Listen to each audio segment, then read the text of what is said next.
I don't get mad at people for opinions, even if it's like the most heinous thing in the world. As long as they treat me with respect, I don't care. Yeah, well, there's no shortage of opinions nowadays, dude. They're everywhere. People in every corner of the internet has some crazy, ridiculous opinion about everything. And people trying to like shut people down for just like giving their thoughts. I just don't, which is kind of the central issue in this, what we're about to discuss is like American philosophy, or what the founding fathers' philosophy. Like, where did it all come from? Is it Judeo-Christian? You hear that a lot. People say the Constitution, the Declaration of Independence is a Judeo-Christian document. Thank Jesus for such a great... People actually believe that? Yes. Really? Oh my God, yes. They will stand by this. I was debating Crucible, Andrew Wilson, and he's like convinced that this was supposed to be a Christian nationalist nation. And the founding fathers believed that. A Christian nationalist nation. Which all the evidence goes against, by the way. There's just no evidence that any of the founding fathers, even if they were Christian, which some of them were, which I'll point out, some of them were, they did not intend America to be a Christian national country, Christian nationalist country. Like, for example, Holy Roman Empire, which was before Germany. It's modern day Germany. They call themselves the Holy Roman Empire. Italy, Church of England in England, the world order before the end of the 18th century was Christian nationalism in many senses. Yeah. Now, didn't Thomas Paine, I was reading his book, so before he started going into like digging in on the Bible, he was supportive of basically Christian morals, right? He was saying that the laws of man, or the laws of a nation, should be guided by the laws of God. Yes, and not by a lot of people say that these founding fathers were mostly deist, in the sense that they just sort of attribute a mind to the universe itself, and just kind of go off there and have reason before dogma. The reason is your guiding light. A lot of the founding fathers, Thomas Jefferson was one. Thomas Paine too, even though Thomas Paine was so critical of Christianity, as you know, you were reading Age of Reason. He's just trying to debunk the Bible left and right. But then he'll say things like, but the real Jesus probably taught this, probably was a philosopher, probably was a good dude. You see this with Thomas Jefferson. Thomas Jefferson wrote a text called the Syllabus. And this syllabus was basically, he's taking scissors to the Bible, cutting off the whole Old Testament, gone. He doesn't need that no more. All right, New Testament, what do we got? Oh, all the epistles and all that stuff, Revelation, gone. All right, what do we got left? We got 4 Gospels left. Okay, what do we got? Chopping off everything except for the red letters, which is, I say red letters because modern Bibles put Jesus's quotes in red in some modern Bibles. So I'm just saying, I'm not saying he had a Bible with red letters, but I'm saying he chops off only the quotes from Jesus himself. So all he has left is sayings from Jesus. He's got no crucifixion scene. Who we're talking about? Who we're Thomas talking about? Jefferson. Jefferson did this. And some people call it the Jefferson Bible. He called it a syllabus for whatever reason. And what he's left with is, he's left with basically a list of sayings of Jesus and his philosophies. And he thought that Jesus himself was a swell dude, someone to follow, someone who challenged the status quo, someone who thought with reason. And in many ways, he's right. In many ways. So, for example, one of the Torah laws is on a Sabbath, if your animal falls into a ditch, you cannot go and get that animal out of the ditch. It's going to stay in that ditch until the next day. And hopefully it doesn't die. Right. Because you can't work on the Sabbath. And Jesus says, come on. You're not going to go and get we can get our animals on the Sabbath. That's not, God gave the Sabbath to man.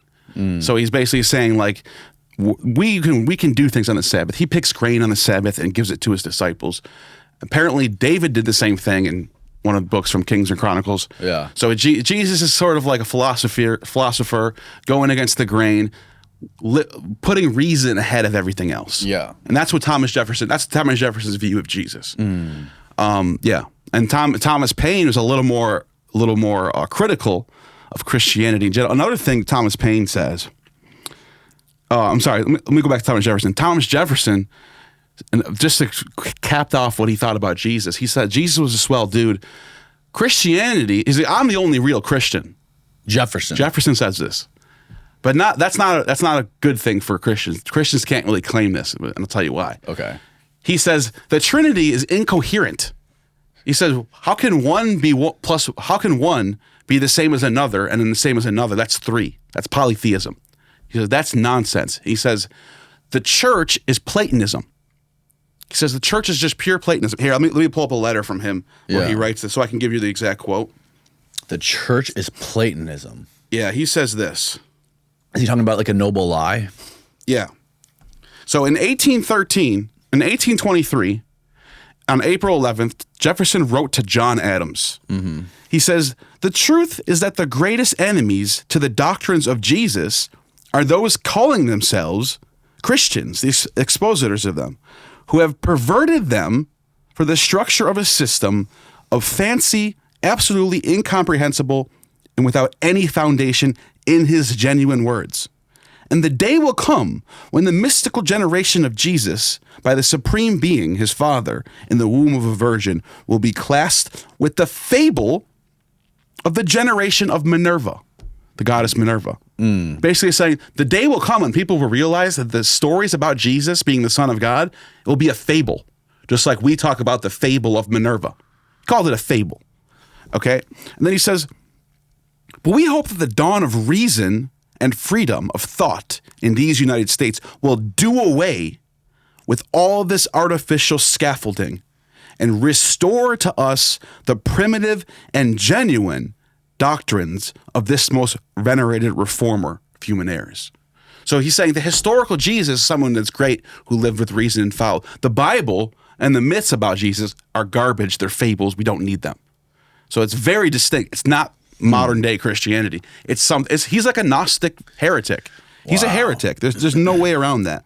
There's not a single Christian or Catholic or Orthodox that would claim that and say, I believe that. Mm-hmm. None of them. It's just heresy. One more thing I want to point out. He says about the Platonism thing. Yeah, one of the things that really stuck out to me about Thomas Paine's Age of Reason, where he's talking about Christianity being I think he calls it a pious fraud. And he said the thing about it is it gets lost in translation from the first Christian preachers who started talking about it to the second generation of Christian preachers that started talking about it, all the way down to the third generation of Christian preachers that were talking about it, until eventually it gets so far down the line, they forget that it was a fraud in the first place. Right. Especially when you have people making a livelihood by preaching it. Yeah, and then by the 4th century, Council of Nicaea comes along, and they're holding these ecumenical councils into saying, we believe this, and this is doctrine now. Well, why didn't Jesus say that? Why didn't Jesus say that I am part of a Trinity, and if you don't believe in this Trinity, you're not a Christian?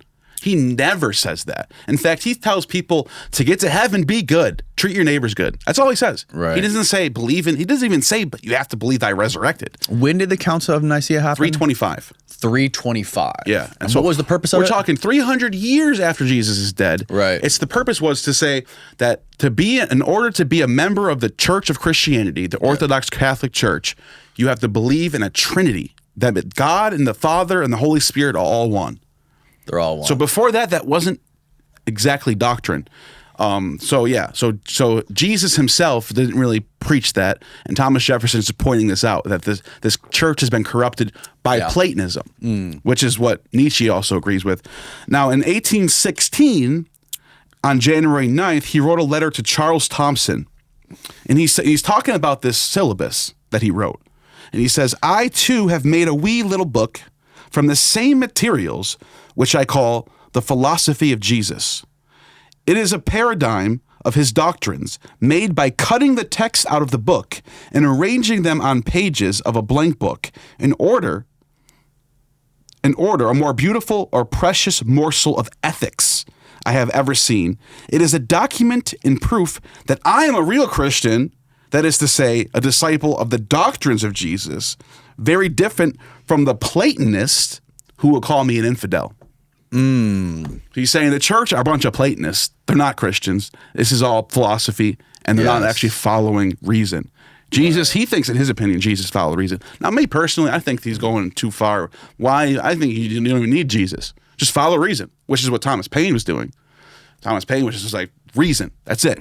That's your logos. And so, but I guess I could see what Thomas Jefferson was doing when 90% of your population are Christians. You kind of have to play the game. Right. So you really don't have a choice there. But so. Yeah, totally. And then the other founding fathers like Benjamin Franklin and John Adams, those guys were working really closely with Thomas Paine, right? And Thomas Paine was actually like instrumental in writing parts of the Declaration of Independence, and I think he was actually one of the reviewers of the Declaration of Independence, even though he didn't sign it. He was there. He was there in in Philadelphia in 1776. He was the philosophy. He was the mind behind the whole operation. Right. He influenced all of this liberty-loving, wisdom-loving, the return to the Greco-Roman ideals of republics and democracy. The Roman Republic and the Athenian democracy, those ideals, those constitutions set up by Solon, set up by Demosthenes, set up by Cicero, that type of philosophical worldview to lead people with, rather than the doctrinal or what's the word, dogma set forth by religion. Right. You do this or else. John Adams was, as you mentioned, he's one of his most blunt, famous quotes about this says, "Government should not be founded any way on the Christian religion." Just straight up says it. Our government will not be founded any way on the Christian religion. So there is no Judeo-Christian ethics in the Constitution or the Declaration of Independence. It's just not there. There's no 10 Commandments there. Right. There is no Pauline epistles there. It doesn't even mention Jesus in any of these documents. So it's pretty obvious. What do you make of, I asked you this before the podcast, but I was saying, what do you make of so many people online? You see like people like YouTubers like Candace Owens, like Jordan Peterson, Russell Brand, all these people like suddenly being born again Christians. I think they're on a team. I think they're playing for a team. I almost want to say for some people it's a grift. For other people, they believe in that side so much. They believe in the conservative worldview, the more of a sort of a nationalist leaning worldview. They believe in it so much, and then everyone there's Christian. So you got to spiritually become part of this. And so they're going to, I think people like that sort of convince themselves that it's true. Yeah. And they don't look for evidence on the contrary. Right. They're not reading Bart Ehrman. They're not looking at like, is it really true? They're finding out, how can I make this true?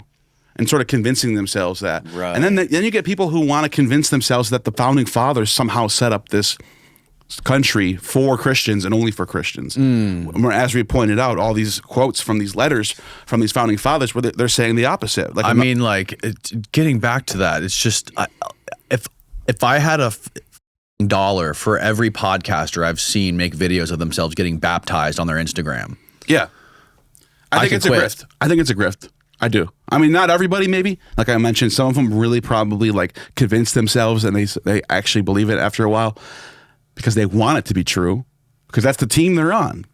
But I think it's identity politics, and just they don't call it identity politics.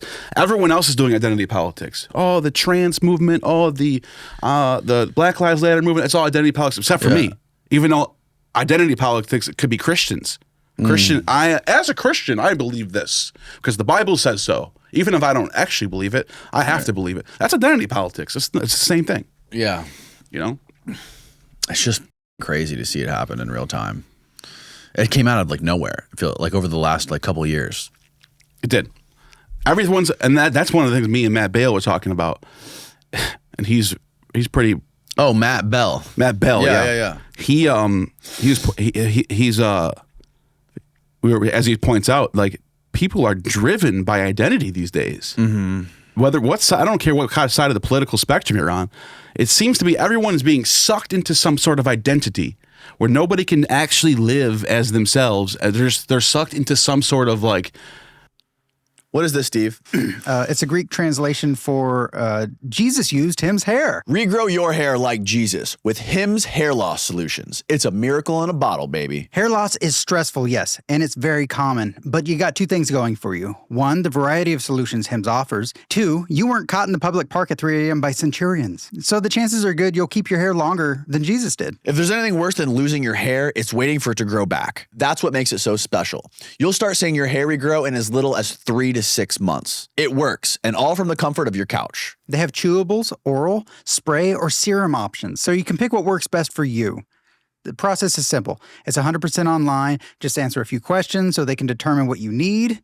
You get your prescription, and then they ship it straight to your door. Hims has hundreds of thousands of trusted subscribers, so as long as you're alive, you can get your confidence back with Hims. Start your free online visit today at hims.com/Danny. That's HIMS.com/DANNY for your personalized hair loss treatment options. Again, that's hims.com/Danny. Results vary based on studies of topical and oral Midoxanil. Prescription products require an online consultation with a healthcare provider who will determine if a prescription is appropriate. Restrictions apply. See website for full details and important safety information. Be like Jesus and regrow your hair with Hims. It's linked below. Now back to the show. Group think. There's so many of them. Yes. But there's a whole different group thinks everywhere. Yes. It's almost like little mini cults everywhere. Mm-hmm. And they don't realize it. And they think everyone else is doing it except for themselves. But it seems to be that everybody sort of gets sucked into some sort of identity area. Definitely. There's definitely, and then there's the whole nother side of this thing where the internet props up, or the internet sort of amplifies people with the most extreme views on different things, whether you be right or left. The people that are the loudest have the craziest views, and they're the ones that get the most retweets or the most views on any kind of on Twitter or YouTube. And people see that the most because it's so inflammatory. It gets the most attention, and people think, oh, this must be normal. Yeah. Or that must be normal. And this is just the way the world is now. Yeah. Meanwhile, like, what you see on Twitter is not the real world. These are people behind keyboards trying to get attention. There's this, I talked about it on the last podcast that we did, but there's this thing called my friend Julian in New Jersey has this theory called the Wawa theory. He goes, you want to see how the world really is? Just go to Wawa. He goes, you see people online fighting and talking about how, there's going to be a civil war, the right and the left are going to kill each other, this end of the world. But then you go to Wawa and you see the girl with the green hair holding the door for the Vietnam veteran. It's not really what you see online. You're right. The internet does amplify things a little bit. And I noticed another thing that I noticed, people who I know in person who are normally kind of chill and they have their opinions or whatever, they don't really get crazy with it. When you see them online, they act like they're like going crazy. Trump needs to win, or the world's going to end, or if Trump wins, the world's going to end. Right. And then, but you see these people in person. That's not how they communicate. They're just chilling. Right. They're like, whatever. That's not a normal human interaction. No. A normal one-on-one human interaction. That would be so weird if somebody was talking to you like that. Right. It's only on the internet where you see that. Yeah. It's a fake personality. It's a fake Especially when you can put an avatar in front of your name. Right. And with a nickname. And then you could just say whatever. You just go into anonymous mode, and you can just do it, and then you get dark. People get dark with that. Oh yeah, you can say whatever, and no one's gonna know it's you. You know, that's I think a lot of that's going on. Like with that guy I just had on, who was talking about the Civil War stuff, how he thinks there's going to be a Civil War. Whatifalthist. By the time this video comes out, I've already debated him. Yeah, that's funny that you saw. I just released that podcast with him this morning, and you said you're planning on debating him already. Yeah. That's my thing with that. Like I don't know anything about his lifestyle, but he clearly studies a lot of history and he reads a lot of shit. But everything you read in books and everything you see online, like what we just said, is not the real world. Sure. It's not what it's like right now when you walk outside in deal with a group of human beings. I mean, sometimes, depending on where you are, right? If you're in Chicago at a Palestinian LGBTQ protest, that's a different thing than going to Wawa. Well, that's one thing about Whatifalthist that I think he's a little wrong on, just to use lack of a better term. He sees the world so black and white. It's either a communist or it's either good. It's either like there's the good free market and then there's the communist evil leftism. And he looks at all of history through this dual lens of they were basically in the 1400s, everybody was a communist. And everyone for the next 300 years, everyone was communist and everything was bad. And then all of a sudden this person came along and then they brought free markets back and everything was good for another 200 years. Like that's how that's all you get from him. And I think it's lazy. I don't think it's good historical rigor. I don't think I think his methodology is terrible. I don't think he reads a lot of history books. Maybe he reads He definitely reads a shitload. I think he reads books about history from historians, like from, I think some of them are a little outdated, but I don't think I don't know. To me, his primary sources are off. What are you going to debate him on? The Middle Ages, the Dark Ages. Oh, really? Yeah, what specifically about the Dark Ages? I hold to the opinion that, and I'm coming at this from the I'm actually giving him the upper hand because the consensus is that the Middle Ages weren't that dark. As the term Dark Ages comes from a Renaissance writer named Petrarch. And he coined the term Dark Ages. And basically, he was looking at the period between 500 AD to 1000 AD. And he was saying that the literature that came out in this period was all garbage. Right. It's nothing compared to Homer and Hesiod and Aeschylus and Euripides and Sappho. Right. The classical world was way more bright, way more three-dimensional and colorful. Right. And then the Dark Ages was this period of Christianity. Christianity took over.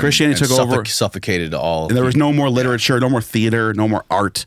So he calls it the Dark Ages. I agree with Petrarch. I agree with Machiavelli. I agree with all the people who hold the Enlightenment thinkers that thought this as well. Yeah. That's where the term Enlightenment comes from, coming out of the Dark Ages, Enlightenment, which is perfectly what we're about to get into, actually. Enlightenment. So what are his views? How do his views differ from yours? He thinks that was the best time in the world. He thinks that Dark Ages? He thinks the Dark Ages was the best time. He's a Christian. He thinks that was the time when everything was perfect, and that the Enlightenment was the corruption of the world. The end was everything's bad because of the Enlightenment. Huh? He didn't. Did he say that when he was in here? I told you the one thing that we talked about was the creation of democracy, because I told him that the Greeks created democracy, right? Like the word is demos kratos. It's Greek, right? You can't have democracy without Greek. It's impossible. It's not. This is not even a subjective thing. Who did he say? He's Francis Bacon. He said Francis Bacon was the one, I think, who invented democracy. This is what I mean. This is not. Yeah. This is you can to me. Sir Francis Bacon. To me, that's not a historian. Yeah. You cannot not know. If you don't know that democracy comes from the Greeks, that you don't. What are we doing? Well, I think he said that like.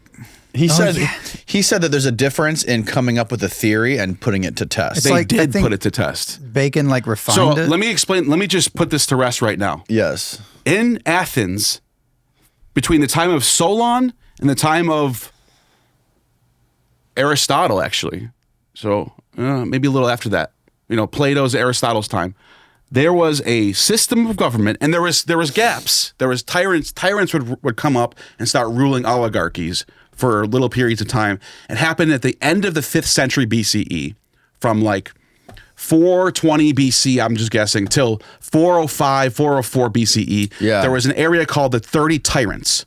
Okay. But before that and after that, they had a system of government with no king, no emperor. They had senators that were elected by the people called archons. Archons. Yeah, rulers, it means. And they weren't allowed to be married or have kids, right? I don't think that's true. No, I think really? I don't think that's true. Archons. I thought they weren't, because that would be a conflict of interest, because they were supposed to be looking out for the state or the city or whatever it was. Well, I don't know if that's because their terms were only 2 years. Their terms were only 2 years. The terms were 2 years. They were getting flipped. Or actually, in Athens, I think it was 1 year. Oh. In Rome, it was 2 years. We have 4-year presidencies. Right. In Rome, they had 2-year consuls. So Rome was a republic. Okay. But let's stay with Athens for a second. Okay. They had a Senate they had people who were getting elected and taken out of power, which is democracy. They were being voted on. Things were being voted for by the people who had citizenship. So as long as you're an Athenian citizen, you had voting power. Now, that doesn't mean somebody from Syria can come and join in the election. They had a real democracy. There is no other definition for it. That's not them thinking of a theory and then it gets realized 600 or 1,000 years later. That's objectively incorrect, and that's bad historian. That's a bad historian. For him not to know. What do you think? Descartes came up with the word democracy by going back to Greek? The word is Greek. Demos, kratos. Demos meaning people, kratos meaning rule. So where do you think it came from? Demos, kratos. And the republic, the ideas of republic, comes out of that system where the Romans have their own version of this, where they have consuls that are elected every 2 years, 2 consuls, one from each party, the Popularis party, the Optimates party. Right. They have these two, and they have this huge senate, giant senate, elected by people who were, once again, people who were Roman citizens. So the end of the Roman Republic sets up this emperor. You have an imperator, and the Senate basically doesn't have as much power anymore. They're just they're wealthy. They're just wealthy, like landowners at this point. Right. And which sets up for the end of this type of way of life. Yes. And so, because they shouldn't be allowed to own land, right? An emperor or a senator? A senator. They own land. They all, Really? Yes. They all own land. They're all rich, wealthy landowners. Ammon was telling me the original purest version of democracy, where the people that were the rulers and the senators and those people, they weren't allowed to own land. That's interesting. We can look that up. He's the PhD classes. I don't know. Yeah. That I didn't think. Maybe I'm getting that wrong. Yeah. That's what I remember. Are you talking about in Athens or in Rome? I know for sure. Athens. I know for sure Roman senators own land. Okay. Cicero had his own. Maybe it changed. Cicero later. had a giant villa. He was basically equivalent of a millionaire. But Athenian senators. We already know Roman senators did. That's Athenian senators. Athenian with a B. There isn't much information about whether Athenian senator had land, but here's some related info. There were property qualifications for Athenian offices, except for those that required... There were no property qualifications for Athenian officers, except for those that required professional expertise. However, the Athenian Boule, or Council of 500, was dominated by men of property because poor citizens might not have been willing to serve. Interesting. Yep. Wealthy aristocrats controlled both the land and the government in Athens, and poor landowners eventually became enslaved. But how long did they that? They were around for thousands of years, right? Yeah, they were. For the Athenian democracy. Yeah, not thousands of years, hundreds of years. Hundreds. Huh. Yeah, maybe it has changed over time. Solon, I think Solon was the first to give the laws to the Athenians. Lycurgus was the lawgiver of the Spartans, and they both had these basically systems. Well, I wonder what Solon said the qualifications to be a politician would be. That's a really good question. Can you look up what did Solon say the qualifications of being in government? Good question. It's a good question. I never thought about that. Just type in Solon. Solon. Solon qualifications for governance. And the idea that democracy was thought about by the Athenians but not practiced is not even if we're talking about what's your favorite color, that's subjective. This is objectively false to say that the Athenians aren't Democrats. Objectively false. Right. And it's surprising that someone would, I'm talking crap right now, but it's surprising that someone would consider themselves a historian. Maybe to be fair, maybe he focuses on other areas not in the ancient world. That's fine. But you shouldn't make statements about that. He said classics ends in before the Renaissance. Is that right? Study of classics, the classical period. The study of classics starts back in the Renaissance. Classicists don't study the Renaissance, is what he said. Yes, they do. They do? Oh, okay. Well, it depends. Even though our government is really corrupt, it's not so bad when you party with Z-Biotics pre-alcohol. Every time a politician lies, Danny takes a drink knowing Z-Biotics has his back. Honestly, I wouldn't even need Z-Biotics if our government wasn't so corrupt. Steve, how long did it take you to write this segue for the Z-Biotics commercial? You know, it was pretty hard to connect democracy with genetically engineered probiotics. And stick with us, folks. Sometimes y'all wonder why Danny looks stoned. He's not. He's just reflecting on how worse life could be without Z-Biotics protecting his system. Now you can drink without stressing over your next day thanks to Z-Biotics pre-alcohol. So how does it work? It's a vial you drink before your alcoholic fun time to avoid rough mornings. Z-Biotics is the world's first genetically engineered probiotic. It was invented by PhD scientists to tackle sour mornings after drinking. Here's how it works. When you drink, alcohol gets converted into toxic byproduct in the gut. It's this byproduct, not dehydration, that's to blame for your rough next day.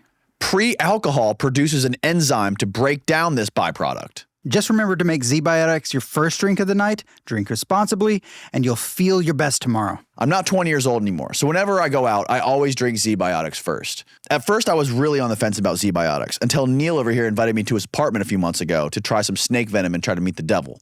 But luckily, I brought a shot of Z-Biotics to take first, and boy was I glad I did. Z-Biotics is the real deal, and I can tell you for a fact I was doing way better than Neal the next morning. Weddings, vacations, birthdays, reunions, get the most out of your summer plans by stocking up on pre-alcohol now. Go to zbiotics.com/Danny to get 15% off your first order when you use the code Danny at checkout.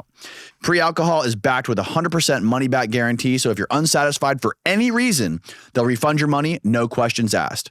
Remember, head to zbiotics.com/Danny and use the code Danny at checkout for 15% off. Thank you, Z-Biotics, for sponsoring this episode. It's linked below.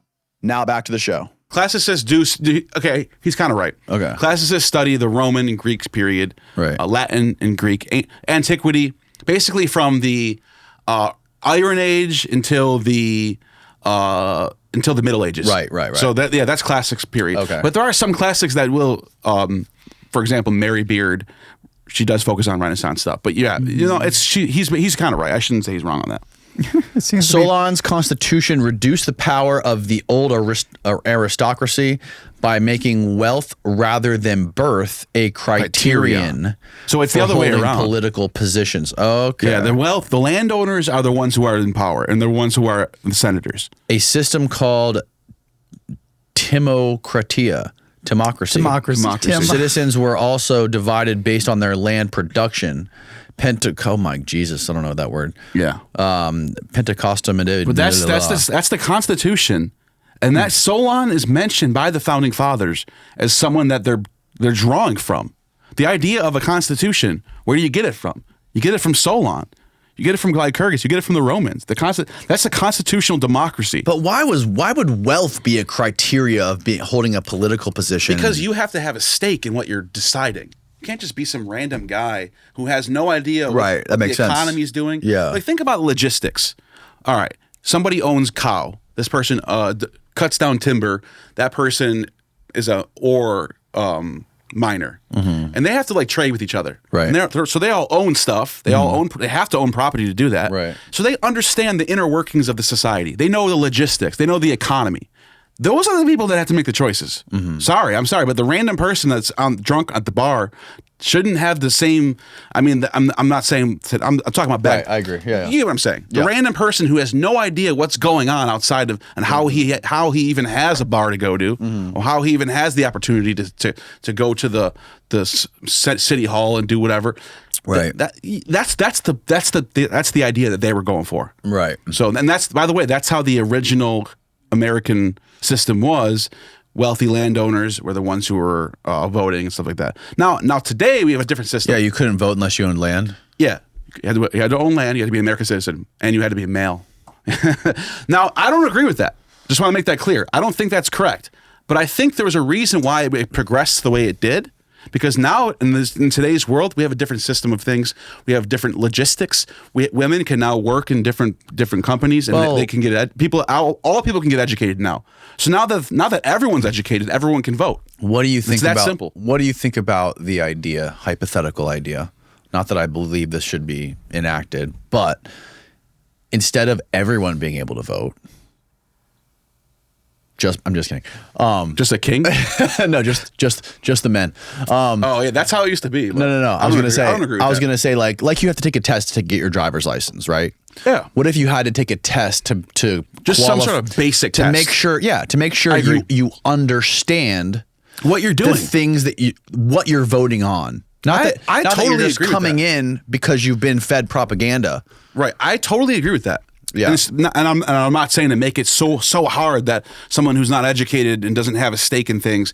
I'm saying let's make it basic. That's a good argument. Yeah. What if you're uneducated and you want to vote? But you still have a stake in things. Like you still have things that maybe you're dependent on something and you want to vote for that. Right. So you still should be able to vote. Right. So that's what I'm saying. If we can design the tests where it's sort of not like biased in one space, where it's basic.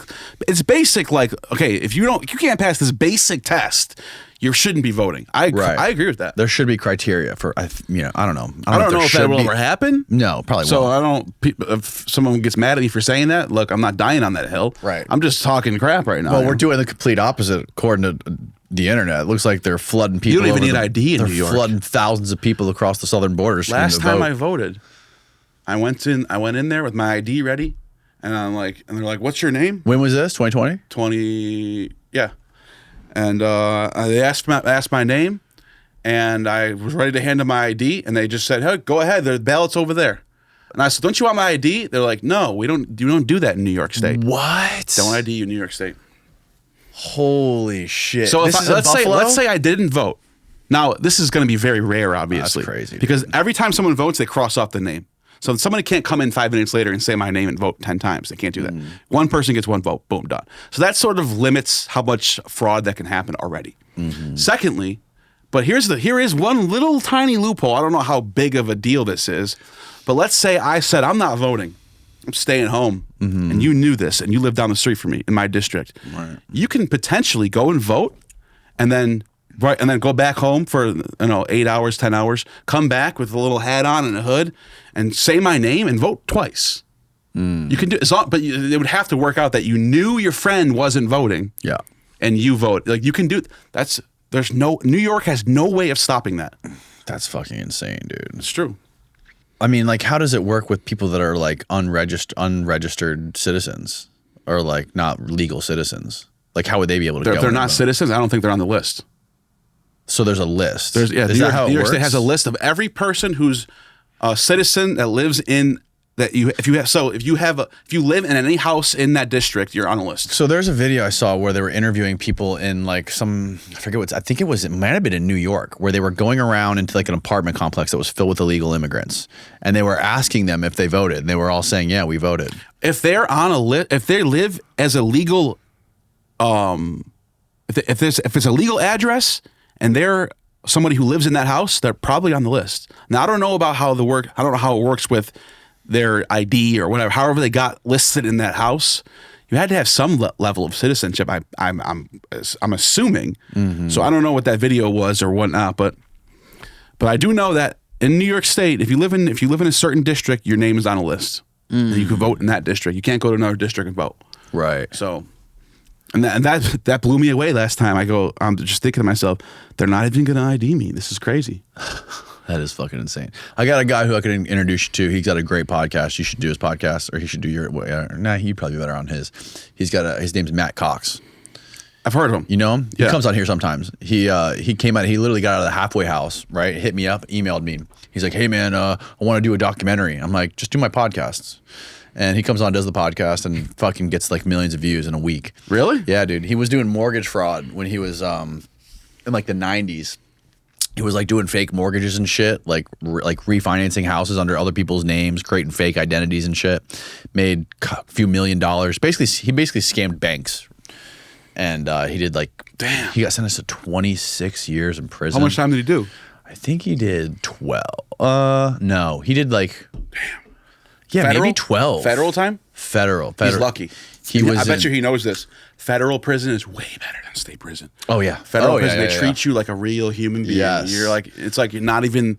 It's obviously not like being free, right? But it's 10, maybe 50 times better than being in state prison. Oh yeah. Plus he's like 5'2". Yeah, and he was a pretty frail guy back in the day. Yeah, and the feds isn't like the state where everyone's ganged up. Like, right, exactly. I mean, it's probably still going on. And plus, he was in a medium. Or no, he was in a low, I think. He was in a medium for a little bit, then he was in a low. So he was hanging out playing sports. He was hanging out with working white-collar criminals, you know what I mean? People they're who probably financial playing fraud. sports all day, watching movies, gambling, all types, and eating good food, cooking. Yep. And the only reason I know this is I went to state. You know, we already talked about this on the last time. I went upstate, and all the people upstate were like, "I wish I was in feds. It would be so much better than this." And they all talk. I don't know how they know about it, but like, you know, prisoners, you know how they are. But state prison sucks. Yeah. It's not fun. Way more fucking Way bullshit more shit going Way down. more More gang stuff. Yep. killing, stabbings, all that shit. Luckily, where I was at was a medium state jail, where it was primarily for people who weren't there for more violent stuff, or people at the end of their sentences. So I did have people who murdered people, but they were like 23 years into their 25-year sentence, so they're doing good. Right. They're trying to behave. Yeah, they're trying to behave. They're older guys, you know. But yeah, that's what I was in when I was in Orleans State in New York. My buddy Matt was doing everything he could to get his sentence cut. He even went so far to where, like, there was this old dude who committed a Ponzi scheme, ran some big Ponzi scheme, and this old guy had no friends in the prison. So he like started talking to Matt, right? And they were like just hanging out. He befriended the guy, was being nice to him. One day they were just walking around the yard, just walking laps or whatever. And, you know, the guy was like getting kind of emotional, telling his story about how he lost his wife and all this stuff. And damn, the story of the whole thing was like him and his wife got separated, and when he went to prison, the FBI was trying to like find where he hid. They thought he had more money, right? So they were trying to get more money from him, and he was like, they thought he cleaned him out because he got a divorce. His wife took X amount of money, and he told Matt, he's like, "Can I tell you a secret?" He's like, "Can I trust you?" And Matt responds was, "Of course you can trust me." And he goes, "That was the biggest mistake you ever made, was trusting me." But eventually he told Matt, he goes, "I got like 5 million stashed that the FBI doesn't know about." A day later, Matt goes to the front office of the prison. It's like, "Hey, I got some information. I want to talk to this guy whatever, prosecutor or whatever. I want a deal." He's like, "I can find you $5 million if you guys cut 6 years off my sentence." Is that how he got out? He got out early. That was one of the ways he got out early. He literally made a deal, like because they'll try I'm surprised he's telling people that. they'll try to fuck you by getting you to spill the beans and then never give you like they'll fuck you over on the deal. So that guy had lost $5 million. So here's the catch, though. I feel bad. Why would you tell somebody? Here's the catch. Matt ended up getting, I think, 4 years off his sentence. The guy got like a week added to his sentence at the end of it all. But he lost $5 million. Yeah, but he was going to sleep good every night. He's going to be in prison until he's like 99. Oh. So he's never going to see it anyways. So he was just hoping to get out and then maybe I'm 99 and I got $5 million. He was trying to give it to his wife or something. I don't know. Why did he just give it to her? I don't know. Idiot. All right, well, ex-wife. That's funny. But yeah, he's not ashamed. I'm sitting here thinking, why did he do that? He's not ashamed of snitching on people. He goes, that's who I was. That's how I was a sociopath. He's a self-admitted sociopath. That's how that one dude. But he's a great guy now. I can't remember his name. I can't remember his name. Shit, this black dude, and he is just known for being a snitch and does not care. Really? Yeah, I can't remember his name. I can't remember his name right now. I want to look it up because I just want to know because he's very famous right now. Really? Yeah, he's known for snitching, and he's like trying to make snitching cool again. That's what he's trying to do. Hold on, let me look it up. Hey man, I appreciate a snitch who admits to being a snitch, right? Versus a snitch who just lies about it. Yeah, that's true. Because most people are snitches, bro. Charleston White. Look in the mob, like people. You're fucking in the mob. I've had mob people on here in the past, and they talk about, the number one rule of being in the mob is you never be a rat. Yeah. Right? You never rat on anybody. That's how you get killed. All these guys who get fucking put in prison under these RICO acts, they're ratting on everyone, bro. Everybody. That's how they're getting out. That's how they're getting out. Well, Charleston White he gained fame and notoriety for going on podcasts and telling his story about how he's a snitch and how he ratted people out and he got murderers off the streets, this, that, and the third. He said, "I don't care. I'm a snitch and I know it. And I don't give a fuck. Come see me." That's how he talks. What's it? Charleston White. Pull him up. You should get him on. You should get him on. Yeah. He's an interesting guy. My friend who's in Miami, the one I was telling, one of the 5 people I know down here, the Danza Project. Shout out to the Danza Project show. Charleston White. Look at this guy. This the guy? That's him. That's him. He's Williams. friends with my friend that I grew up with. The Danza Project. That's the name of his channel. We got to get him on Matt Cox's podcast. Matt Cox. True Crime. they got to talk. They got to talk. You got to get him on Matt Cox, bro. He gets millions of views on my friend's podcast. My friend blew up because of having him on. He was not. He had a little way. He didn't have nothing going on. We're gonna get him on Matt Cox. Yeah, he'd be great. He might have already been on there. He blew up because of being a snitch. Comedy club. What? Bricktown, baby. He don't care. He's not a comedian. If you look up, he's got to have a Wikipedia page, right? He might have a Wikipedia. He's that big, I think. Oh wow! I think he's that big. Big time. No, maybe not. Well, let's see. No. Facebook. Okay. X. No Wikipedia, baby. Yeah. Who is Charleston White? There it is, right there. Nah. That's not a real Wikipedia. What the heck is that? Fish tank live?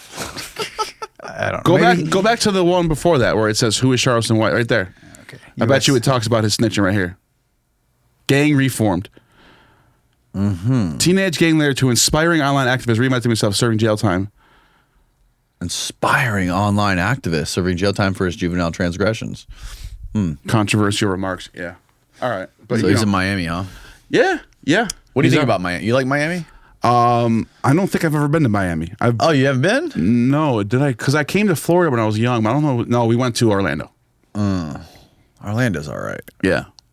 I haven't been to Miami yet. The best thing about Orlando is it's close to the East Coast. So you can you're like a 30-minute drive from Daytona Beach, depending on what part of Orlando. There's so many cities in Florida. Yeah. I wasn't even thinking about that till I was here this week. I was like, you got Tampa Bay, Miami, Jacksonville, Orlando, Miami. Oh, I already said Miami. Daytona Beach, right? Daytona, yeah. Sarasota, St. Manatee, Pete. These are all big cities, like bigger than Buffalo. Gainesville, Tallahassee. Yeah. And these are all bigger than Buffalo. Buffalo's it really? Yeah, Buffalo's so small. Maybe some of them are like the same size as Buffalo, but these are all real cities, like big cities. And I'm like it's just like weird that so many cities are just in one state, one little wiener hanging off of the state.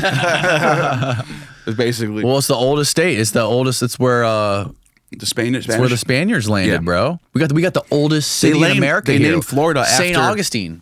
Yeah, they named Florida after this city in Sicily called Floridia. There's a city. Really? There's a city in Sicily called Floridia. It's actually the name of one of the classic texts from Apuleius, Florida. Named it after that city. Yeah. Florida, Sicily. Boom. See it? What year? Can you find out what year the Spanish discovered Florida? What year did they land in St. Augustine? 1492, I think. Is it 1492? Yeah, wasn't it Columbus? Or that might have been the Ponce de Leon, the first governor of Puerto Rico, is credited with discovering Florida in 1513 on Easter Sunday. Yeah, because in 1492 they discovered the islands first. Right. They didn't go to the Florida. Yeah, so that makes sense. 15. That's right. That's only 20 years later. Yes. Or no, that's 20 years later. Yeah, about 20 years. No shit, bro. That brings me to what I wanted to discuss. You got to check out St. Augustine while you're here. Yeah, bro. I do. Yeah, when you'll move here, you'll go there. Yeah. St. Augustine's great. You know, the founding of the New World was so critical because 40 years before that was the fall of the Eastern Roman Empire in 1453. The Ottoman Turks take down the walls of Constantinople, and we call it the Byzantine Empire, but they call themselves the Romans because the Western Roman Empire, everyone says, fell in 476. But there were still Romans in the East, and they stayed there till 1453. And AD? AD. 1453. You didn't know this? Mm-mm. Yeah, because everyone calls them the Byzantines. It's kind of funny because nobody wants to consider them to be Romans, and it's a very Western-centric thing. They call themselves Rome. Mm-hmm. Constantinople was Rome. Wow. By the way, to show you how even more Roman it actually is, when Mehmed II conquered the Ottoman Sultan, conquered the city, and Constantine the 11th was missing, probably dead, gone, never been found again. He took his throne, sent delegates out to the Pope, and says, I am the new Caesar, and you better recognize me as Caesar. He wanted to continue the Roman Empire under the Turks. And the Pope's like, hell no, you're Muslim. If you're not a Christian, you can't. He's like, I think he even said, if you convert to Christianity, maybe, but no. And they're like, all right, fine. So that's the end of Rome. But, and this brings us to like what we're going to get into, because this is perfect. This is a perfect setup for what we're about to get into. Mm-hmm. But Rome didn't really die at that point either, because you still had in the West the continuation of what they call the Holy Roman Empire. So there's a famous quote. Who was it by? Voltaire. Voltaire famously says, the Holy Roman Empire, it's not holy, it's not Roman, and it's not an empire. So he's talking shit. But there are historians that say Voltaire was not correct. It kind of was, well, in the sense of holy, it was Christian. Mm-hmm. It was a Catholic empire. Mm-hmm. Also, at some points, it would become a Lutheran empire, depending on who the emperor was. It could be a Lutheran empire. It could be a Catholic empire. And then there was even Calvin emperors, Calvinism. Mm-hmm. But they were always in consort with Italy. There were always, it was always the Holy Roman Empire and the Pope hand in hand trying to take shit over. That was the world order of the time period. The Franks started the Holy Roman Empire with Charlemagne. And it was at the time when the Eastern Roman Empire split from the Western Roman Empire because of the schism of the Orthodox and Catholic Church. So the Orthodoxes are the Greek East, the Roman Catholics are the Latin West. And the last emperor that the Pope recognized died. And the crown fell to Empress Irene. And he says, no way am I going to let a woman be an emperor, an empress. He says, I'd rather turn to the West, and I'm going to go look at Charlemagne. This is the 9th century. So Charlemagne gets anointed as the Holy Roman Emperor. Mm-hmm. And from that day forward, there was the Catholic West and the Orthodox East. And that was the end of a unified Rome, as you will. Mm-hmm. And so the reason why I bring all that up is because you have this sort of Holy Roman world order led by the church, led by kings and emperors. And they're sort of like warring with each other. Spain goes to war with France. France goes to war with Germany. England goes to war with France. And they're all fighting each other, but they're all sort of in this sort of Christendom world. They're all sort of living in what we call the West. Well, by the time the 18th century rolls around, you get people like Thomas Paine, who's writing books called Age of Reason, right, influencing people's minds. Even in Germany, you have the Bavarian Illuminati, started by a guy named Adam Weishaupt, who was a free-thinking liberal who hated Christianity, who was like Thomas Paine, where he put reason in the forefront, called himself an enlightened thinker, enlightenment, illuminated one. That's where the term comes from. Right. Illuminati. And they wanted to start, and then you have the Americans in the West under the English, under the Crown of England. Mm-hmm. And they didn't get independence yet, but they want it. And there's a lot of Freemasons living there. George Washington was a Freemason. So it's like you have these little secret societies of people with their and they're getting together in their underground. Freemasons in America, Freemasons in England, Freemasons in France, and they're all sort of sending letters to each other. And then you have the Bavarian Illuminati in Germany, Bavaria, and they're also another Freemason lodge. What is a Freemason? What do the Freemasons believe in? Freemasons are a secret society. You know what's easier than handing over all your personal phone data to the CIA? Switching to Mint Mobile. That's what. Mint is great because they don't hack their customers. And switching over was so fast, I got it done faster than they could sign the Patriot Act. That's a good business model there. No hoops, no kidnappings, just $15 a month for full service. Just go to mintmobile.com/Danny. They have 3, 6, and 12-month plans. All 3-month plans are $15, including unlimited. Their website is so easy and fast to purchase and activate, you know it's not run by the government. All plans come with high-speed data and text on the nation's largest 5G network. You can use your own phone with any Mint Mobile plan and keep your phone number and contacts. If the government had a phone plan, this wouldn't be it because it wouldn't inflate their budget. But for people who like their money, Mint will cost you less. If you want to check out Mint Mobile's new 3-month wireless plan for just $15 a month, all you got to do is go to mintmobile.com/Danny. That's mintmobile.com/Danny. Cut your wireless bill to $15 a month at mintmobile.com/DANNY. $45 upfront payment required, equivalent to $15 a month. Speed slower above 40 gigabytes on the unlimited plan. Additional taxes, fees, and restrictions apply. See mintmobile.com for details. It's linked below. Now back to the show. Of initiation with 33 degrees. They do not have a requirement for believing in God. They do not have a requirement for believing in God. It's not. So it's a spiritual. It is spiritual. They do like to allegorize history and do a lot of comparative religion stuff, symbolism, that type of stuff. All the Freemasons I've had in this podcast have like the craziest, most wild conspiracy theories. Yeah. I love it. I love it too. Their only requirement is that, what's the only requirement? Shit, I can't. They believe that like the world population should be under 500,000. I don't think that's true. No? No. God I damn it. don't think that's true. That's one of those sanding stones thing you found? The Georgia Guidestones? Georgia Guidestones. Yeah. That's only for after, that guy just set that up for after an apocalypse or something like that. I don't know what that is. But I don't know if you can connect that to the Freemasons. Type in Freemasons world population belief. See what they come up with. Anyways, keep going. And so what you have is sort of this breaking off of society, and Freemasons, very much like the Mithraic mysteries. Mm-hmm. Mithraic mysteries, like the Freemasons, there was different levels of degrees. The Freemasons have 33 degrees.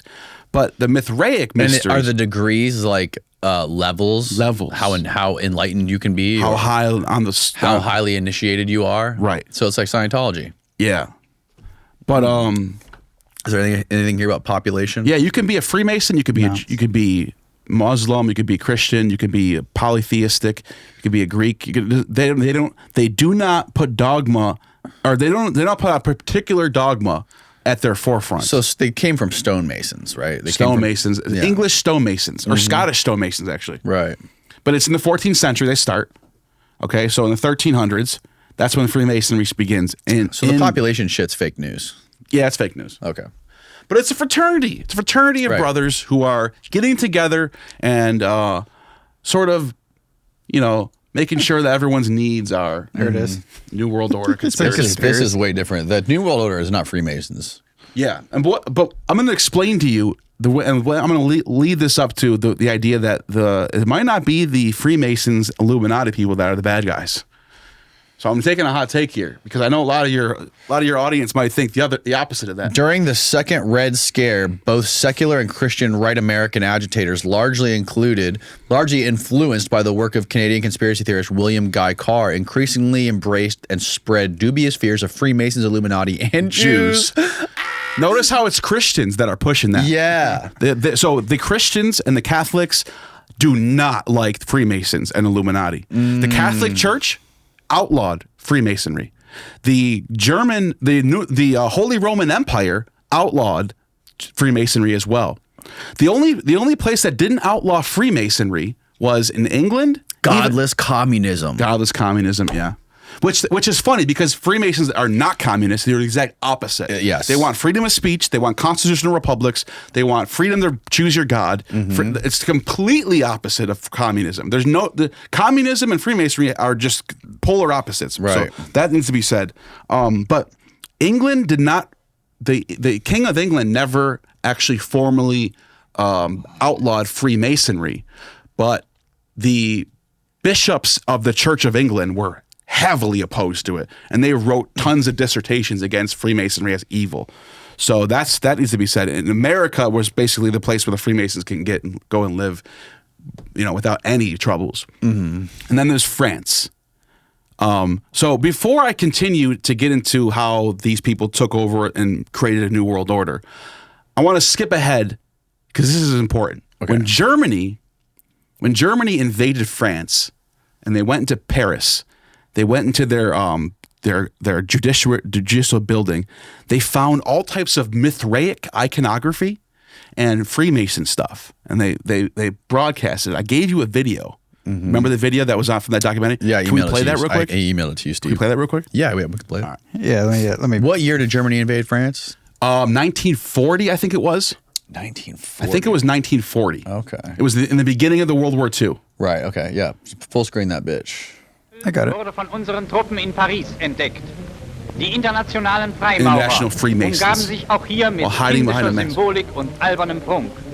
Hinter dieser Tarnung verbargen sie jene großen politischen Ready for und this? wirtschaftlichen Transaktionen, die einer kleinen Clique von Plutokraten, Investors Finanz- und who fund. That's Waffenschiebern Mithras, right there. riesige Gewinne verschafften. Ganze Völker aber den Elend The preisgaben. statue of Mithras. Okay, so that was broadcasted on German television in the 1940s, basically going, look, the saviors of Germany went into this evil Freemasonic Illuminati world order, and look at all these idols of Mithras everywhere. Mm-hmm. So let's see the Freemason symbols on the top, the skull and bones, all that stuff. Yeah. This is real. That's a real place in France. So they're not lying about going into their judiciary building and finding all these iconography.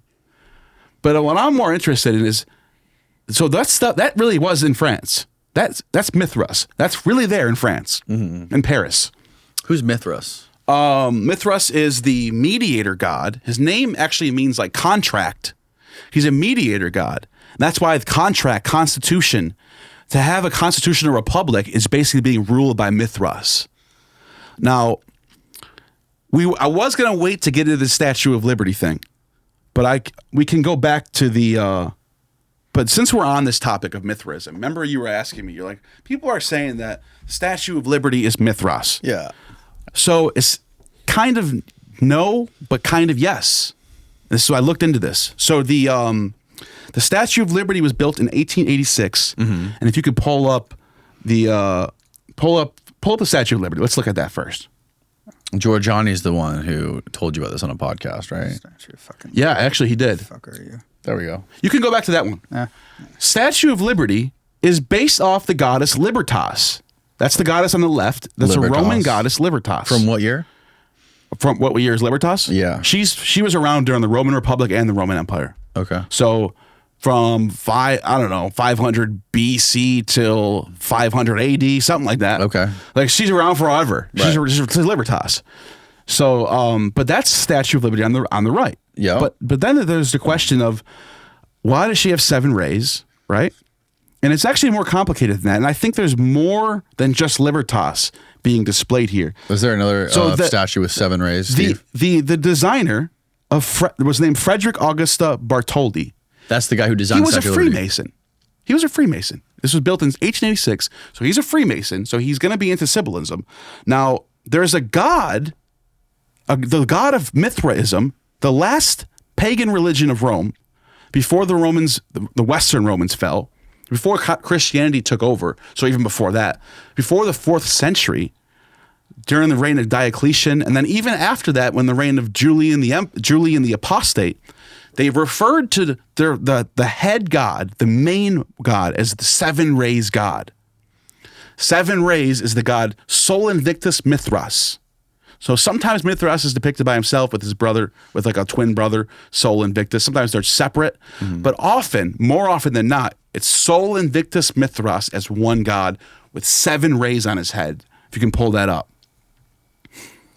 So that's painting by the same guy. He painted this before he erected the statue. Okay. So this is his own. This is the same guy, Frederick Augusta Bartholdi. Notice how he's emphasizing the 7 rays of the sun. Right. So there's a solar aspect here. No doubt about that. Keep going. That's not it. Oh, it was the one where he was a little idol. Just look up Sol Invictus 7 rays. All right. So as you can see, there's a perfect example. The one in the middle, right there. That's Sol Invictus with 7 rays. And like I said, Sol Invictus and Mithras were merged together at the end of the Roman Empire. It was you often find inscriptions where it says Sol Invictus Mithras. So there's Mithras with the 7 rays.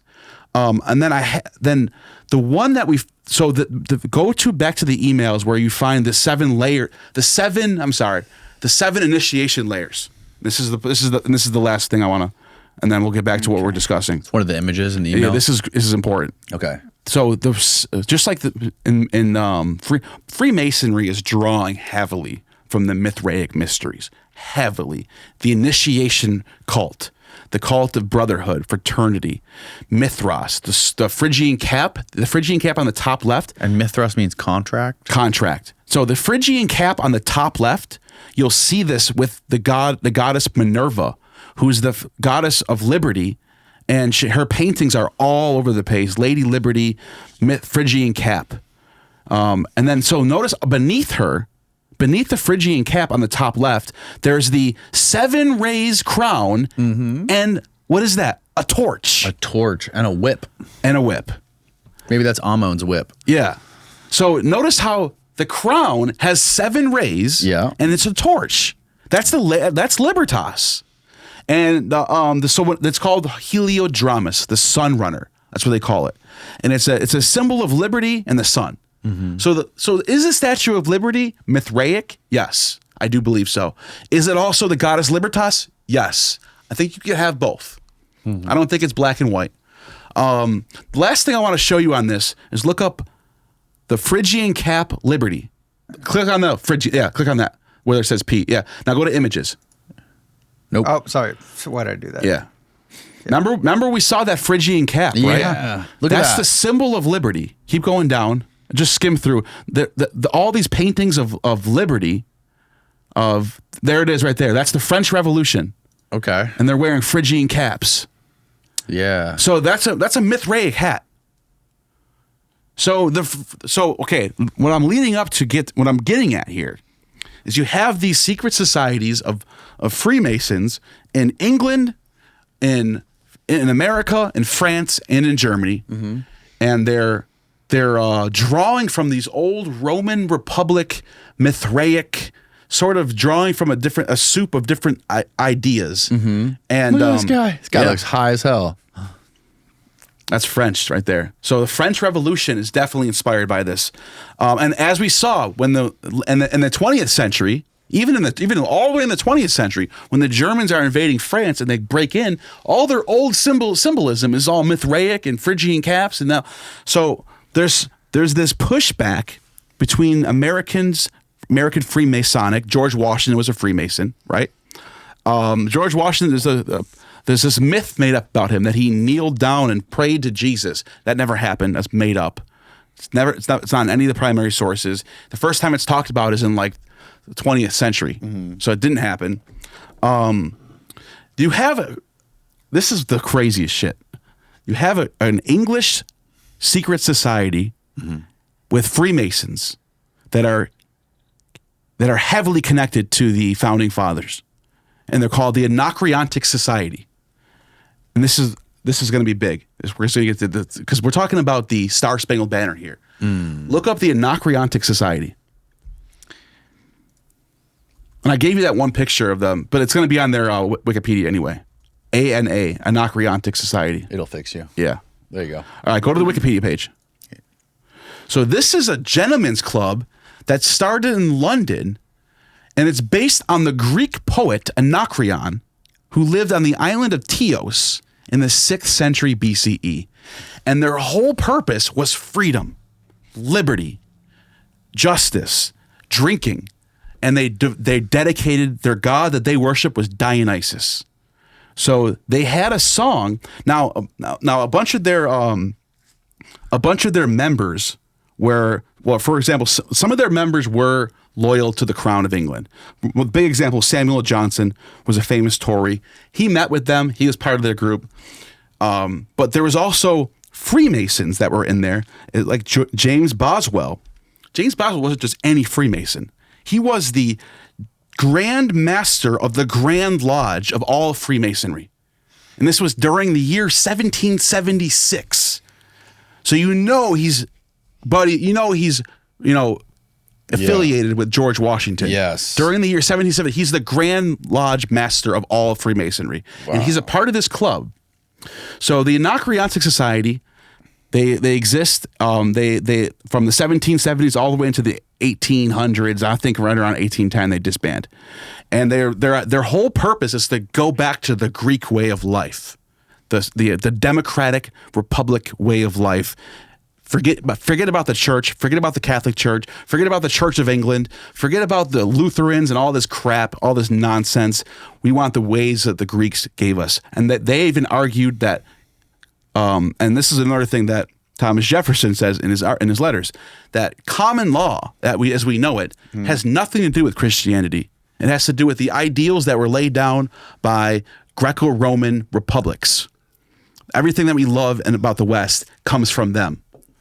Our architecture, our music, our theater, our comedy, our poetry.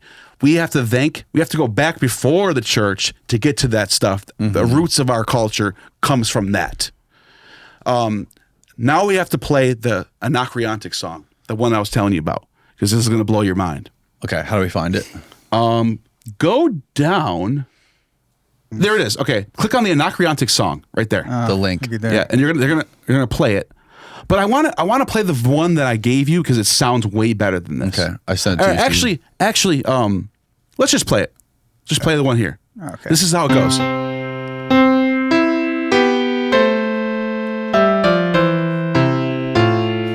Published in 1778, written in 1773. What was going on back then? What does this song remind you of? Oh, say, can you see? What if I told you those are not the lyrics? Those are not the lyrics. All right. Now play the video. Flag was still Play the video that I gave you. I don't think you gave it to him though, because I saw it in that list. It wasn't there. It wasn't there? Yeah. How do we find it on YouTube? So YouTube? I will send you the link right now, and then you can send it to him. Is that Okay. that work? Perfect. All right. All right. Before you play it, let me just say something real quick. Yep. This is the original lyrics of the Star Spangled Banner that we all know today and love. Yes. Okay. This was written in 1773, and it was published in 1778, and it was one of the biggest songs that the revolutionary Americans were listening to. Let's play it.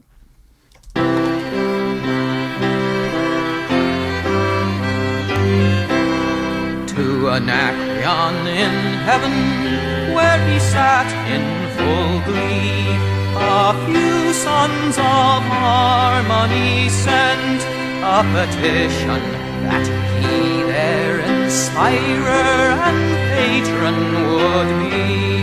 When this answer arrived from the jolly old Grecian, voice, fiddle, and flute no longer be mute.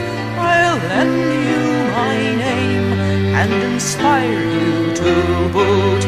And besides, I'll instruct you like me to entwine the myrtle of Venus with Bacchus's vine.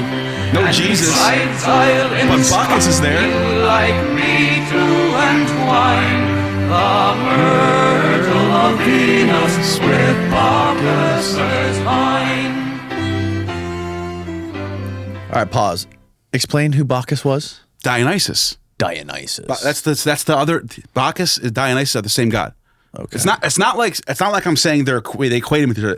That's two names for Dionysus. And who is Dionysus? Dionysus is the god of wine, life, party, viticulture, swelling of fruits, freedom.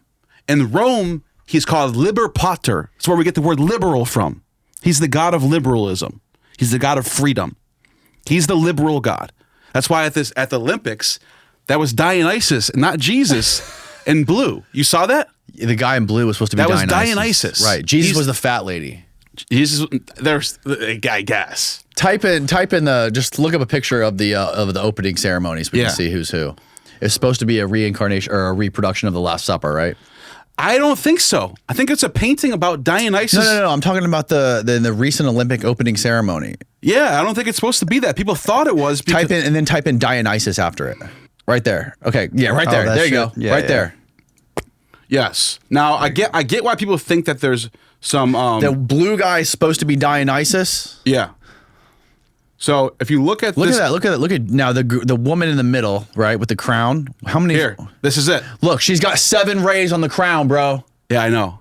I was gonna bring that up, but you caught it first. Nice, good job. You caught it Is first. she supposed to be Jesus? So you see where I'm going now. Is she supposed to be Jesus? No. there? She's not. Look it. I'm gonna prove it right now to all the idiots out there. I that think thought the this, guy who made this literally said this was supposed to be the Last Supper. No, you got too many right wingers in your ear, bro. I Look do. At, You're look right. at this. Look at this. I agree with that. Here's the painting right here. Can I send this to him? Yes. I'm just joking, dude. I do too. We all do. We all fuck. I listen to both sides of the political stuff. Here we go. Here's the painting of Dionysus on the ground, and this came out. This was before the Last Supper. The Last Supper was inspired by this. Okay, Steve, I'm emailing this to you. Okay. So let me look up the dates real quick while he's doing that, so we can get the dates right. Dutch painting.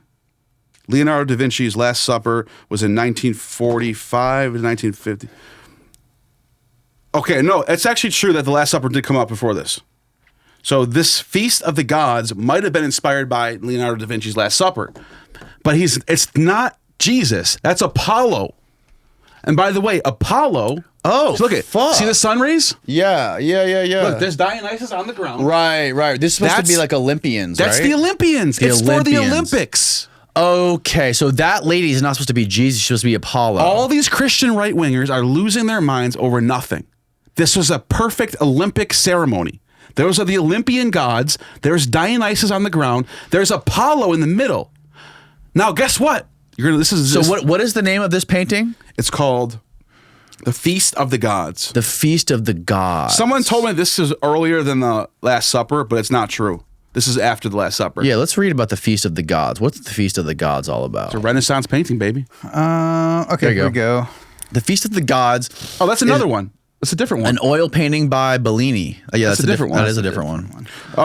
It's by Jan van Bilgert. Okay. Just probably type in Jan van. There There you it go. is. Top one. There it is. Okay. Okay, there we go. 16 Okay, painting by a Dutch painter, Jan van Bilgert, created around 17th century. 1635 to 1640 in France. the Musée Magnin in But this Dijon, is even France. this is perfectly lines up with the French liberal ideology, right? 17th century. It's a little earlier. Go up. Down. History. I want to read history. The painting represents popular mythological subjects, and the Feast of the Gods has been the property of the French Republic since. Okay. Go up a little bit. It explains it. Go up. Oh, look at this. Go What's up. this say? Go up. It The explains painting it. Right came there. to Right there. It explains it. Number of the picture. There it is. In one of the number of pictures in Western art to depict the Feast of the Gods, in this case, at the marriage of Thetis and Peleus. with Bacchus. in the foreground. So that's Bacchus There's dancing. Bacchus, just like from the song. Go down where it says Olympics. Something of the painting came to public attention following controversy of the Summer Olympics. Got it. That's what it's supposed to be. Yeah, it's the same painting. Now, okay. What now, does this have to do with Da Vinci though? Da Vinci painted the Last Supper. Right. So people are conflating this. People with Da are Vinci. saying that that's the Last Supper. It's not. It's actually this one. So it was kind of it was kind of like an overreaction without really checking into it. Right. Now I do want to show. I want to say something about Apollo in the middle. Notice how Apollo has Apollo. See how Apollo? Yeah, punching on Apollo with the crown. Can you zoom in? Yeah. Can you zoom in on Apollo? There's Bacchus down there and go up. Apollo's at the table. Apollo's got the sun rays. Yes. Now he doesn't have 7 rays, right? He doesn't Who's have this 7. person whispering in Apollo's ear? Is he got a hookah? He's got a lyre. A lyre? Yeah. Oh no, Apollo's holding a harp, Oh, it's a harp. and the other guy has got some. He's like maybe smashing something into a cup or something. Yeah. Type in, okay, so I want to connect Apollo to Mithras and do some comparative mythology here. Because remember we saw Mithras with the 7 rays, right? Type in Apollo, Mithras. That's an old, right there, naked Apollo Mithras, that's the one. That one, this statue right here, actually has inscribed in it. Now there's more than 7 rays, I get Like it. 12 but it's a rays. solar halo on a god who's called, it's inscribed on there, I think it's on the back of it, Mithras Apollo. That. So they're equating them to the same god. So there is a connection there with that painting with Mithras. It is a kind of a jump. I'm doing like the meme where the guy's connecting the dots right now. You know the guy from That's Sunday. Yeah. Or That's Always Sunny. That's Always Sunny in You know Philadelphia. that meme where he's connecting the dots. Oh, I'm yeah. kind of One doing of my that right favorite now. memes. But just to show you that Mithras and Apollo are both solar deities. with solar rays. You know what I mean? Yeah. And so that painting, just like with the Statue of Liberty, holding the torch with the sun of rays, it represents liberty. Dionysus and Apollo are these two gods, but as Nietzsche points out, they're sort of like a contrast of each other.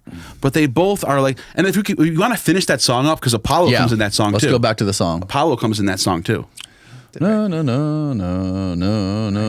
You closed it. God damn it. Boom. Yeah. Go like halfway through. A little bit before that though. A little before that though. Right there. Yes. Perfect. Murder of Venus.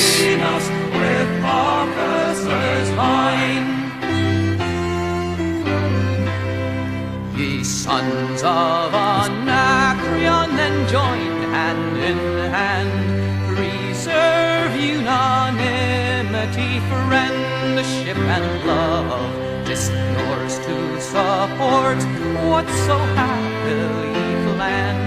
You've the sanction of God. Jove is Jupiter. And the fiat of Jove. That's the name for Jupiter. Agree, our toast let it be. May our club flourish, happy, united, May our club flourish. and free. And long may the sons of Anacreon entwine a myrtle of Venus with Bacchus's vine. And long may the sons of Anacreon entwine the myrtle of Venus. All right. Venus is Lucifer. Venus is called Lucifer in Latin. Okay. So you have, and Bacchus is also called the phosphorus lightbringer. That is a Luciferian ode right there. So it's actually arguably that there are this Illuminati New World Order of liberalism, the American Revolution, the French Revolution. So that fat lady is the devil. It's Luciferian. I love But as we talked about in the last episode, who are the bad guys? Is it the Luciferians or is it the church? Right. Depends on how you see it. Right. Right? Right. So they do have a point. The Christians do have a point when they say that Illuminati, New World Order, Freemasonry is Luciferian. You're right, it is Luciferian. Because it's enlightened ones. Illuminati. It's Lucifer. The Enlightenment is Luciferian. Okay, so the American Revolution, this brings me to the Star-Spangled Banner. How do we get from that to the Star-Spangled Banner? Right. How did we get to that? In 1815, so 40 plus 50 years later, Francis Key Scott is in, I forgot what city he's in, but he's watching the Americans getting destroyed by the English, by the British Royal Navy. There it is. Francis Key Scott witnessed the bombardment of Fort McHenry by the British Royal Navy during the Battle of Baltimore. So somewhere along this adventure that he's in, they're all listening to this song and drinking. They're all listening to the Anacreontic song. Right. And that's how you know there's a bunch of Freemasons around. Because how do they even know this song exists? How do they even know this song? And they're playing this song and they're listening to it and they're all drinking. They're all trying to keep their spirits up. Right. And Francis Key Scott writes new lyrics to this song about this day, about the bombs bombarding. He changes the lyrics, but he keeps the song because he wants to keep that spirit, that Bacchic spirit, while changing the song and Americanizing it. So now you have the Star-Spangled Banner, which is our national anthem with Bacchic, Dionysian, Luciferian roots. Nothing to do with Christianity. It's the opposite. Wow. Isn't that crazy? That is fucking Our crazy, Star-Spangled Banner that all these Christian nationalists love. They take their head off, they put their hand on their heart, and they sing it. They don't even realize they're singing an ode to Dionysus and Lucifer. That's funny as fuck. An ode to the fucking devil. It is. And he even says, with my fiddle and flute in the song, it's one of the lyrics. That's Pan, the devil, with the horns and the shaggy legs playing the flute. That's the imagery of Pan shows up in that song. Yes, I definitely pull that up. Pan, fiddle, flute. That's the flute that he uses. Keep going. I think it was right there. Oh, where's Pan? Google's blocking it. Google sucks.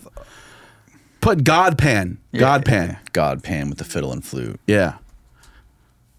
There he is. There we go. There's Look Pan. at that. There he is. So that's part of the lyrics of the song. The jolly old Grecian with his fiddle and flute. That's Pan, baby. That's the devil. Wow, dude. So they're singing this song that we all love for our beloved country that's all about freedom and liberty and reason. That's the old Greek ways. That's the old Dionysian ways. And then the Anacreontic Society was a secret society that focused on like liberalism, freedom of expression, Dionysus and Aphrodite, sexuality, all that stuff. So is that Pan on the left right there? That's Pan on the left. With the cloven feet? Yeah. And the fucking horns? He's teaching the kid how to play that's the devil. Wow, dude. That's a Roman statue right there during the Roman Republic. That's so fucking crazy, dude. It gets dark. In fact, Anacreon, It's only dark because the church made it dark. Exactly. Right? Exactly. Because church morality sort of changed the way people see the world. Mm-hmm. But that's what these people are trying to go back to. They're trying to go back to freedom, trying to go back to liberty. The word liberty comes from liber. Liber pater is Dionysus. That's his name in Latin. Just to show people what I mean by that, type in liber pater. Watch what comes up. Liber pater. There it is. Liber. Liber. Look at this. Ancient Roman religion and mythology, Liber, the free one, also known as Liber Pater, the free father, was a god of viticulture and wine, male fertility and freedom. He was the patron deity of Rome's plebeian, and was part of their Aventide triad. His festival of Liberalia became associated with free speech and the rights attached to the coming age. His cult and functions were increasingly associated with Romanized forms of Greek Dionysus Bacchus, whose mythology came to share. That's us. That's our God that we worship in America. Wow. That's the God. That's the God of the New World Order, which is French Revolution, American Revolution, the end of the Bavarian Illuminati. People kind of downplay their. We always talk about the French Revolution, the American Revolution, and then like Bavarian Illuminati kind of failed. No, they didn't. The Holy Roman Empire was disbanded in 1806. So whatever they were doing over there, whatever treatises they were writing, books they were writing, literature they were putting out, was changing people's minds to the fact that the Holy Roman Empire falls in 1806. England's control over the New World falls in 1776. The French Revolution. When was the end of the French Revolution? I don't know that, but it's right around the same time. You had these big revolutions happening. Look that up. French Revolution, 1848. Right. So within a 50-year span, you have these major revolutions happening, and as a result, the old Holy Roman Order, Church, Vatican control done, and now we have a common law, which is called Napoleonic law. Napoleon puts his name on it. And I want to show you the end, the stamp when we knew it was finally over, when the liberals win and the Roman, the Holy Roman Church loses. I gave you an image and I saw it. This one is actually in the email. Okay. And this just tells you everything you need to know about what happened with In the Napoleon. Finder, Steve. Yeah, Napoleon, who's allied with the United States. He's allied with the Freemasons, right? I think it's the last one on the bottom. Yes. Can you make that as big as possible for us? Fucking Right there, Steve. He's Okay. he's new to Mac. He doesn't understand how to use Macs, Nero and Caligula. This is a coat of arms of Napoleon. So you have, by the way, I've heard people say that the two-headed Janus is Napoleon and Tom Jefferson. Really? That's what I've heard people say. What is that fucking demon coming It out of actually the top? looks like them. You know how Napoleon looks like? Look at the one on the right facing Europe. That's Napoleon. The one on the left facing the New World, Thomas Jefferson. So that's the New World Order, right? Now the Pope is down on the bottom on his hands and knees, basically holding up. And so there's images there. Those images are the battles they won. Those two cross and bones are as the fall of the Holy Roman Empire and the fall of England's control over the seas. So, the fall of French kingdom. That's not it. They don't care about England here. So you have the fall of the Holy Roman Empire and the fall of the French kingdom in return for Napoleon. Steve, blow it up. And why is the Pope on his hands and knees with this thing on his back? Because they defeated the Pope. They defeated the church. The end of the church. Now, why Caligula and Nero? Why them? Right. Those are the two beasts from Revelation. Nero is 666. Caligula. Wait. Yes. They're who? The two beasts from Revelation are Caligula and Nero. Really? It's a middle finger to the Christians saying, we won, you lost. The beast won. Now, I can prove this to you. What is the demon head coming out of the top of Jefferson's and Napoleon's head? I don't know what that is. Punch in on that in the very, very top? I don't no idea what that is, to be honest. I have no idea. I don't even want to know. Because I don't want to. It looks like something that might get me in trouble if I talk about it. And Caligula is 666? No, Nero is 6. Nero is the second beast in Revelation. If we go to Revelation, should we do it? You want to go to Revelation? Let's go to it. Okay, go to Revelation. Go to Revelation 666. Type that in. Type in Revelation verse 666. All right, click on NIV. I like the NIV. All right. You should just go down. Oh, yeah. There you go. So, okay, the dragon stood on the shore, and I saw a beast coming out of the sea. It had 10 horns and 7 heads. That's the 7 hills of Rome, with 10 crowns on its horns, and each of the blasphemous name. And I saw the beast that resembled the leopard, but had feet like those of a bear. The dragon gave this beast power and his great authority. One of the heads of the beast seemed to have fatal wound, and the fatal wound had been healed. The whole world was filled with wonder and followed the beast. People worshipped the dragon because he had given it authority. This is where it gets... Okay, here's how I know it's Caligula, the first beast. Okay. We're not in the second beast yet. Okay. It says on verse 5, the beast was given the mouth to utter proud words and blasphemies and to exercise its authority for 42 months. That's very specific. Guess what Caligula ruled for? 42 months. And guess what he did while he was emperor? He persecuted the shit out of the Jews. Went over there and made them basically worship his image, forced them against their will. He was a horrible emperor to Jews. Mm-hmm. Now, the second beast, go down. The beast out of the earth. Then I saw a second beast coming out of the earth. It had 10 horns like a lamb, but it spoke like a dragon. Now go down to the last part of this verse. This calls out for wisdom. Let the person who has insight calculate the number of the beast, for it is the number of a man. The number is 666. Now, type in Nero, gematria.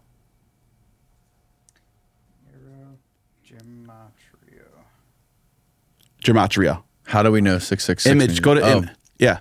Preterist theologians typically support the interpretation of 666. Now, just go to images. Forget about preterist. I'm going to prove it to you right now. Hey, look. Click on the first link. Click on the first link. Punch in. All right. Every letter in Hebrew has a numerical value. Right. We talked about this last time. Yeah. If you add up Nero Kaiser in Hebrew and add it up, it's 666. It's him. Now, guess what? Now, you might say maybe it's a coincidence. In the Latin Bibles, the name Nero Kaiser is spelled differently. So when you equate that, it becomes 616. In the Latin Bibles, it actually says 616. So it's impossible for anyone else to fit that. It would be 1 out of a gazillion chance. And then for it to fit the narrative, 7 heads and all that, it's Caligula and Nero. So go back to that coat of arms now. So now... Now we know what the hell they're trying to depict here. The Pope is dead on the ground. I don't know if he's dead or not. He's on his hands and knees. Yes. That's an unholy sight right there. Right. You got the two beasts from Revelation, the two worst people. Caligula was the worst to the Jews. Nero sacked the Jerusalem temple.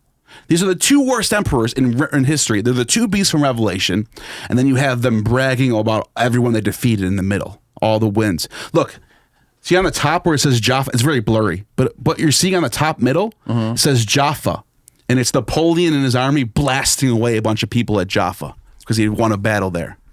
Napoleon is bragging that this world, and the last thing I got to show you guys this, you got to see this. Look up the painting of Napoleon being anointed. This is the end of the church in control of the world. It's the new start of what the world we live in today, which is the world of constitutional republics. This is the world that you and I inhabit today. It's thanks to Napoleon and George Washington and the Freemasons. This is what. All right. These are all amazing paintings, by the way. Go to the first one, Coronation of Napoleon. Let's take a look at that and zoom in on this baby. And this is so iconic. Zoom in a little more. This is such a turning point in history. What you're seeing here. Wow. Can you zoom in? There we go. That's what I want to see. Now look at that. Now look what's happening here. Where's Napoleon? He's holding the crown. Okay. Who's he putting the crown on? Himself. Okay. He's crowning himself. He's the new emperor. And he even calls himself the emperor. But he ends the Holy Roman Empire. Done. There's no more Holy Roman Empire. Now, England already lost the New World, and that's already a constitutional republic. He sets up the same system that George Washington sets up in Europe. It becomes common law. Even today, as we speak, Napoleonic Codex is still the law of the land. So he's the last great Caesar, Augustus, Alexander. He's the last of them. He's the last. We're in his world right now. Nobody has come along and undone what he's did.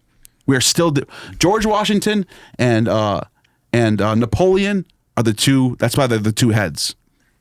We live in their world right now. The world that they designed. I thought it was Napoleon Thomas Jefferson in that thing. Thomas Jefferson. Yeah. Right. But George Washington being the first president, I just said that. Yes, right. But yeah, you're right. Thomas Jefferson is probably the most important out of all. So he crushed the church.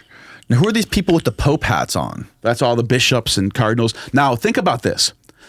In the painting, it makes them all look like they're enjoying themselves, but they're not. They don't look like they're enjoying themselves. They just realize their world is over. It's the apocalypse. They do not want Napoleon. Let's check out a different one. These guys look sad. Yeah, that's probably what the painter was trying to do. Look at the Pope's face. He's like, fuck. He's like, I just lost. He's lucky that Napoleon let them all live. This is the fork in the road where we're being ruled by religion versus being ruled by law. Yes. Go up. The one right there on the right there with that one. That's him being anointed. You know what anointed means, right? In Greek? Christ. I do know what it means to be Christed. He's Christing. He's being Christed. Napoleon is the Christ. Zoom in on that a little bit more. Can you punch in a little bit more with your pad? No, I'm at the. You're at the limit. I can. Oh, that's a good one. There we go. That's perfect. Beautiful. That's Napoleon being Christed by the Pope. So what is in that little jar? It's holy oil. Is it snake venom? Might be. Might be. You never know. It's got a little cross on it, like poison cross. That's Napoleon he's the last Christ that ever lived. Now, and there's one more conspiracy there about Napoleon. Type in Napoleon Apollo. Napoleon is Apollo. Type that in. Napoleon is Apollo. Yeah, they thought he was Apollo. It's all coming back full circle. Go to images. I wonder if I can find this. There's like a conspiracy theory. There's a conspiracy theory about Napoleon being Apollo. It's a 3-in-1 smoker. Oh, is that the painting right there of Napoleon? That's it. There's a painting of Napoleon as Apollo. Napoleon, there it is. I don't know why it says Granger on it. Those idiots. Thanks, Granger.com for being Oh, they're making you buy the image. They put a watermark on it. Yeah, so that's a famous painting from what year is that? 1853. And there's Napoleon as Apollo with the crown, with the wreath on his head. They deified him. Wow. And there was even some people who said that his name, Apollo, Napoleon. So they're saying they put an N in front of Apollo, you get Napoleon. That was it's not real, but people conspiracy. There's conspiracies around during this time period. Mm-hmm. People saying he was named Apollo, all just with an N in front of it. Napoleon. No shit. Yeah. That's fucking wild. So what we're seeing is between the American Revolution, and as we pointed out, you got Thomas Paine, who thinks that Jesus is an allegory of the sun. He's a mythicist. He doesn't even believe the Bible's true at all. He thinks it's all made up.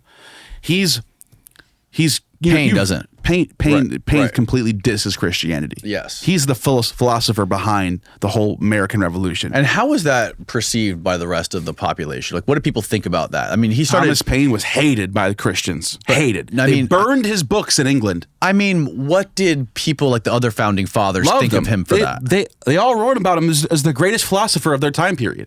Is it true that when he died, why do you think we still know about it? No one went to his funeral, like no one liked him anymore? Because it was mostly Christians that populated the world. That's why these founding fathers had to play the Christian game a little bit. They couldn't just totally diss Christianity. Like Jefferson made his Jefferson Bible. Jesus was great. Was a great philosopher. George Washington basically just kept his mouth shut on the whole topic. Never praised Christianity. Didn't diss it either. Completely stayed neutral on it. Doesn't say shit about it. Right. It says he's an Anglican, but he's an Anglican in the same way I'm a Catholic. I was born Catholic. I got confirmed. My name's probably in some database somewhere, but I'm not really a Catholic. Right. I'm not going to church. Right. That's how he was. There's no evidence of him being like proud to be an Anglican. He just was born into Anglicanism. Right. By the way, the Anglican Church is the Church of England. So why the hell would he be an Anglican? It's just nonsense. Okay, but so the point I'm getting at here is the roots of the roots of the West, I would say, is actually not Christianity and Judaism.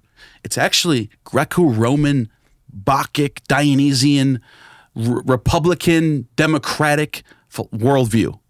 And those are the things that these people, from the French Revolution to the revolution in Germany to get rid of the Holy Roman Empire, to the revolution in America, all of them sort of seeking to go back to that way of life, but also updated a little bit too. And the idea that this is a Christian nation, that we need to have Christian nationalism, like Nick Fuentes is pushing, is not historically accurate. It's actually the opposite. If anything, it's the opposite. I'm not saying it's definitely the opposite, but if anything, it's not the Christian way. If anything, it's the opposite. Right. And the history proves it. Napoleon was against the church. He dissed the church. He made the Pope anoint him against his will. He conquered all of Italy's lands. He conquered Sardinia. He conquered Sicily. He conquered North Africa. He conquered Israel. The Americans, basically, like we mentioned Thomas Paine, Thomas Jefferson. I got this last quote that I want to show you about the, what's his name? The last quote. This is he just bluntly says, this is from James Madison. We haven't talked about him yet, where he says that religion and government will both exist in greater purity the less they are mixed together.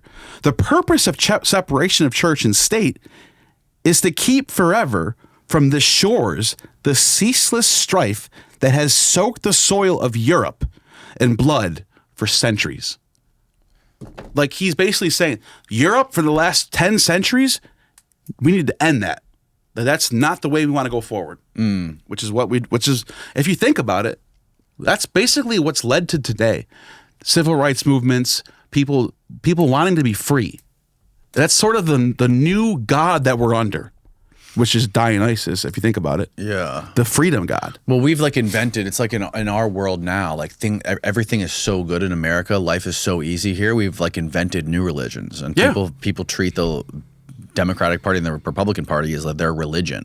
Yeah. Or woke religions. We found new hills to die on. It's not religious anymore because we've made a new religion, essentially. Yeah. New shit to fight over. Yeah, and even on the top of the DC building, there's the Minerva. That's the Roman goddess of law and order and justice. There she is right there. Statue of Freedom. But that's Minerva. That's the Roman goddess Minerva from the ancient Romans with the helmet and the sword. That's how she was always depicted. And so we're under the world order that we're under right now is a world. Well, I guess American and European world order is a liberty world, and even both sides of our political spectrum love liberty. Conservatives love liberty; they love freedom of speech. So do liberals. So the new duality, there is no more you have creeping in now this new sort of Christian nationalist sort of creeping back in and trying to take over the right wing a little bit. You see that? You know what I'm talking about? But a lot of conservatives, a lot of libertarians aren't buying that. I feel like the whole is even if you look at Trump, he's not a really religious guy. No. He's never been religious. No. But he has to kind of blow that dog whistle a little bit because like he's Thomas in that Jefferson camp. was. He wants the religious people. The religious people are for the most part supporting Trump, right? So he's got to throw him a bone every now and again. He's doing he's playing the game like the founding fathers did. Right. Because he's like, these people are Christian, so I got to kind of play their game a little bit. Yes, exactly. And the Thomas Paine thing is super interesting. Like reading his book about the Age of Reason. Like I told you, like the quote that out of that book that I love the most, where he was saying, "It's only by the exercise of reason that man can come to discover God." And he's like, take away that reason, and he would be incapable of understanding anything. And it makes sense the way he elucidates it, where he's saying like someone cannot. Like, you don't come from nothing. Everything comes from something. Any reasonable person can understand that one thing comes from something else. But, like, where did the first thing come from, right? Like, where did the first man come from? Reasonably, we can't fill in that blank. So we fill in the gaps with God. Right. God of the gaps. Because there's we have to be able to understand the way the universe works some way, right? That's exactly what Thomas Paine was saying in Age of Reason.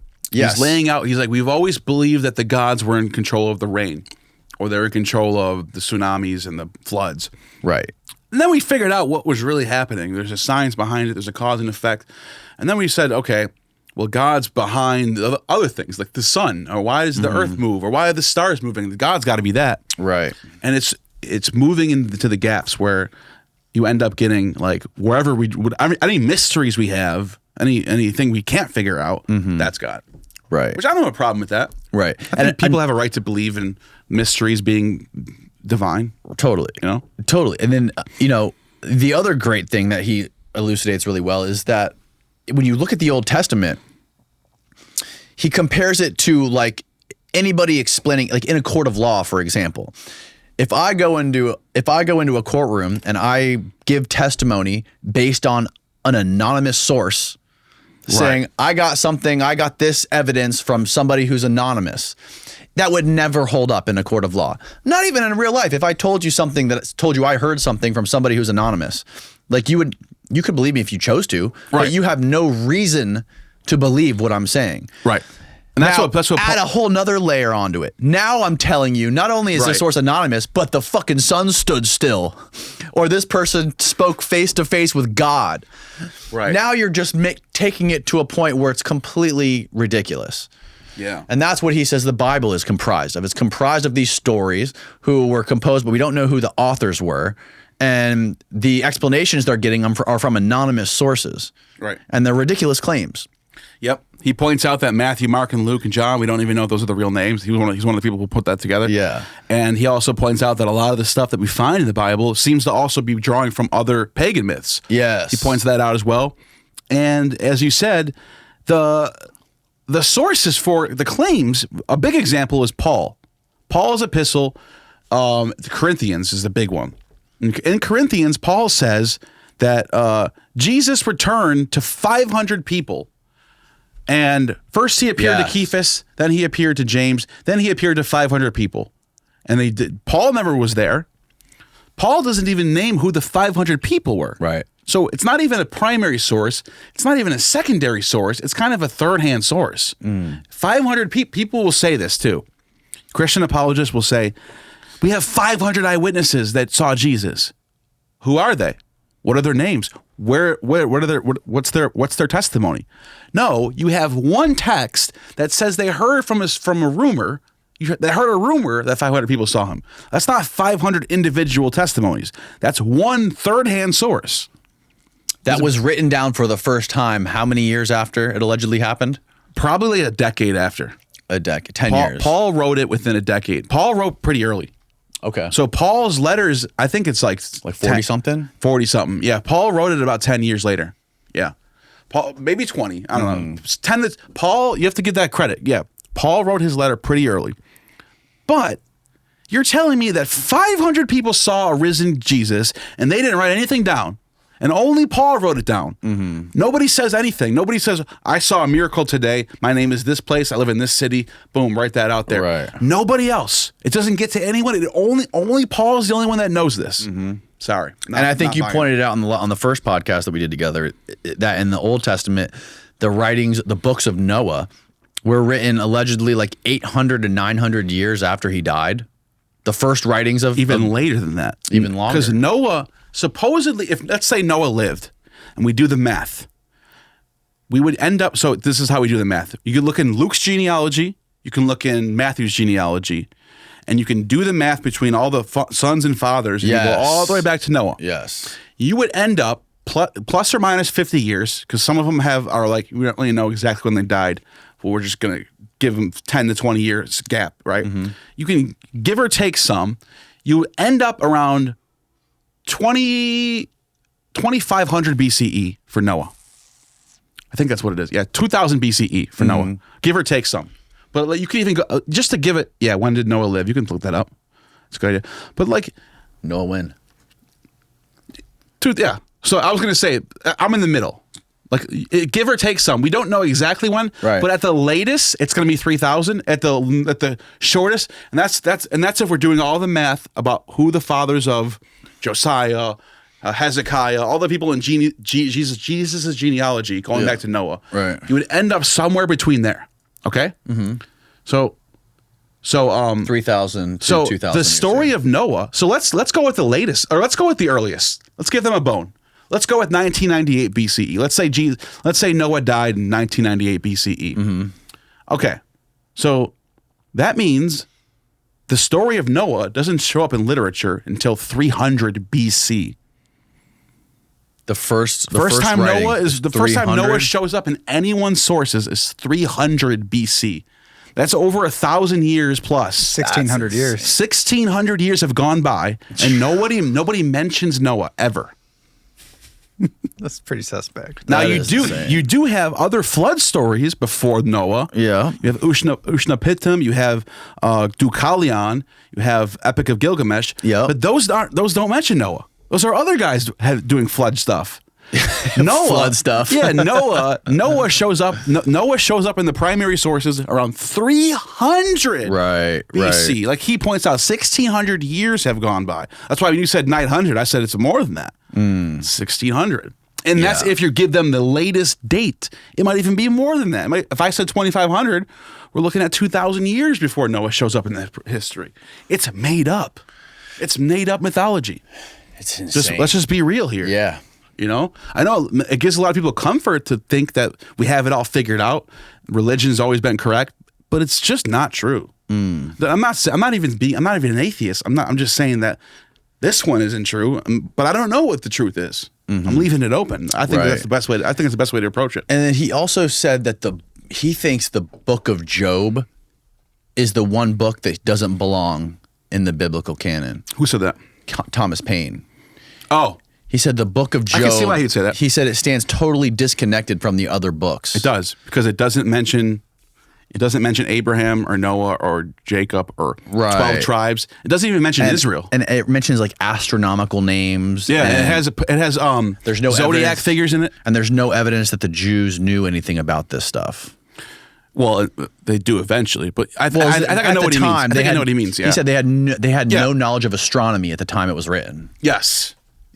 So he's saying when Job was supposedly written, they wouldn't have had that information yet. It would have been centuries later. So yeah, that's a good point. Yeah. And that's the thing. Yeah, Job is a weird book. It does stand in its own category. Yeah, that's wild shit, dude. It doesn't even happen in Israel. It happens in the land of Uz. And no one even knows. UZ. No one even knows where that is. He never mentions the 12 tribes. Doesn't mention Jerusalem. Doesn't mention Jacob or Noah or Moses or the laws or the Torah. It's just randomly by itself.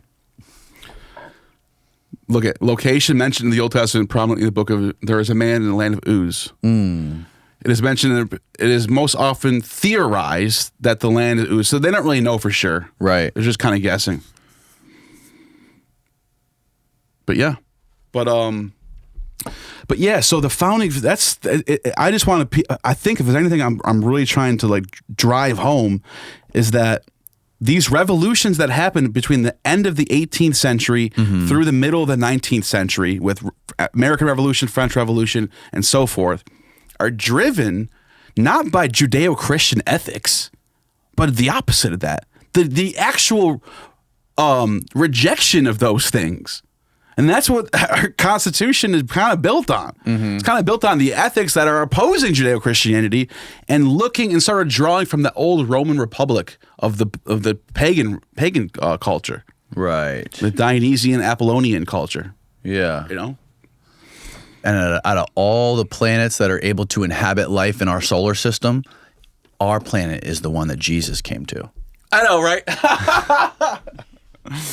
No, but seriously though, it is a little speck of blue-green just in the middle of nowhere. And there's just like things that can contemplate things here or like move at their own will.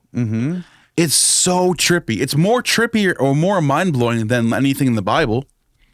The whole idea of life emerging from non-life and then evolution occurring, that's way crazier than some guy died and came back to life. Way crazier. Yeah. And it's like, I always wonder what's going to... So this is some of the stuff I've been thinking about lately is like, this earth is not going to be eternal. Like the sun's going to get to a point where it's going to like expand. Oh yeah, and it'll have a solar burp and we'll be gone. Exactly. And if we don't get off before that, if humans don't figure out a way to get off the planet at some point and like become like, I don't know, have like a floating life, I don't know, what would you even call it? Like a dome floating around in space with its own way of like having plants and atmosphere and oxygen. Terraform. It's a terraform generation ship. Yeah, like a terraform ship. That's what I'm thinking of. Yeah. If we don't figure out Like that, an interstellar. if we don't figure out that, it's over. Yeah, or you go to it's the a moon. waste of time. The whole entire project of the Earth was a waste of time. Or we could just go Just think underwater, about that, though. under the oceans. You think we would survive that way? I think we could survive under the oceans. And then what? You just Look how old there's sharks that are fucking ancient. You're smart because you're think about it. There are species that did survive. Yeah. The apocalypse, if you want to call it that. Yes, And absolutely. maybe if we copied what they did, we'd survive Alligators, too. crocodiles, or dinosaurs. I wonder if there's like elites that have built underwater places where they can like go if something ever happens. For sure. Because you have Denver, Colorado, you have the underground tunnels down Yeah. there, and that's where like the president's going to go if anything bad. Yeah, there's bumps off. and there's the one in Virginia too. But I wonder if there's any underwater ones in the ocean somewhere. There has to be, bro. There fucking has There to has to be. Yeah. I think that's Probably some UN leaders that have that shit. if there's future humans here on Earth, they're probably hiding under the oceans. Think so? That's what Robert Sepper thinks. Robert Sepper thinks that there's underground white people. Tall whites. Tall Nordics? Nordics that are underground somewhere. Yeah. Well, that's what a lot of the abduction, there's like thousands of these alien abduction accounts that have been written about and studied over the years. And a lot of them, they talk about these like Nordic looking humans being on these crafts, like talking to them and shit. I wonder why. Nordic. Maybe it's just like, I don't know. It says they have, these accounts recall them having long white hair and then being tall and like light. It kind of reminds me of the Graham Hancock, the people the South Americans that. Yes. Yeah. So maybe they saw an alien. Very possible. I mean, look, if they're time traveling back to us, we're probably just a blip on the timeline. They can go way fucking back, right? Right. They can go back really far. That's what Giorgiani said. Giorgiani said that he thinks that some of the, I think this is what he said. I might be fucking this up a little bit, but I think he said that some of the shit we see in our past, like the Great Pyramids, could be future humans going back and doing that shit. To basically like leave a trace that like give us a hint that like something's not right, like something. You think so? I think that's I feel what he like said. you could do better than that though. Than like build some sort of megalithic structure. I feel like you could do better than that. But why not leave like a technology behind that nobody can figure out? Because it's probably a puzzle that we have to put together with our reason. You think it'd be too much to leave like some sort of like space chip or something that can like you can like press a button and it turns on like a Yeah, but it wouldn't survive nature.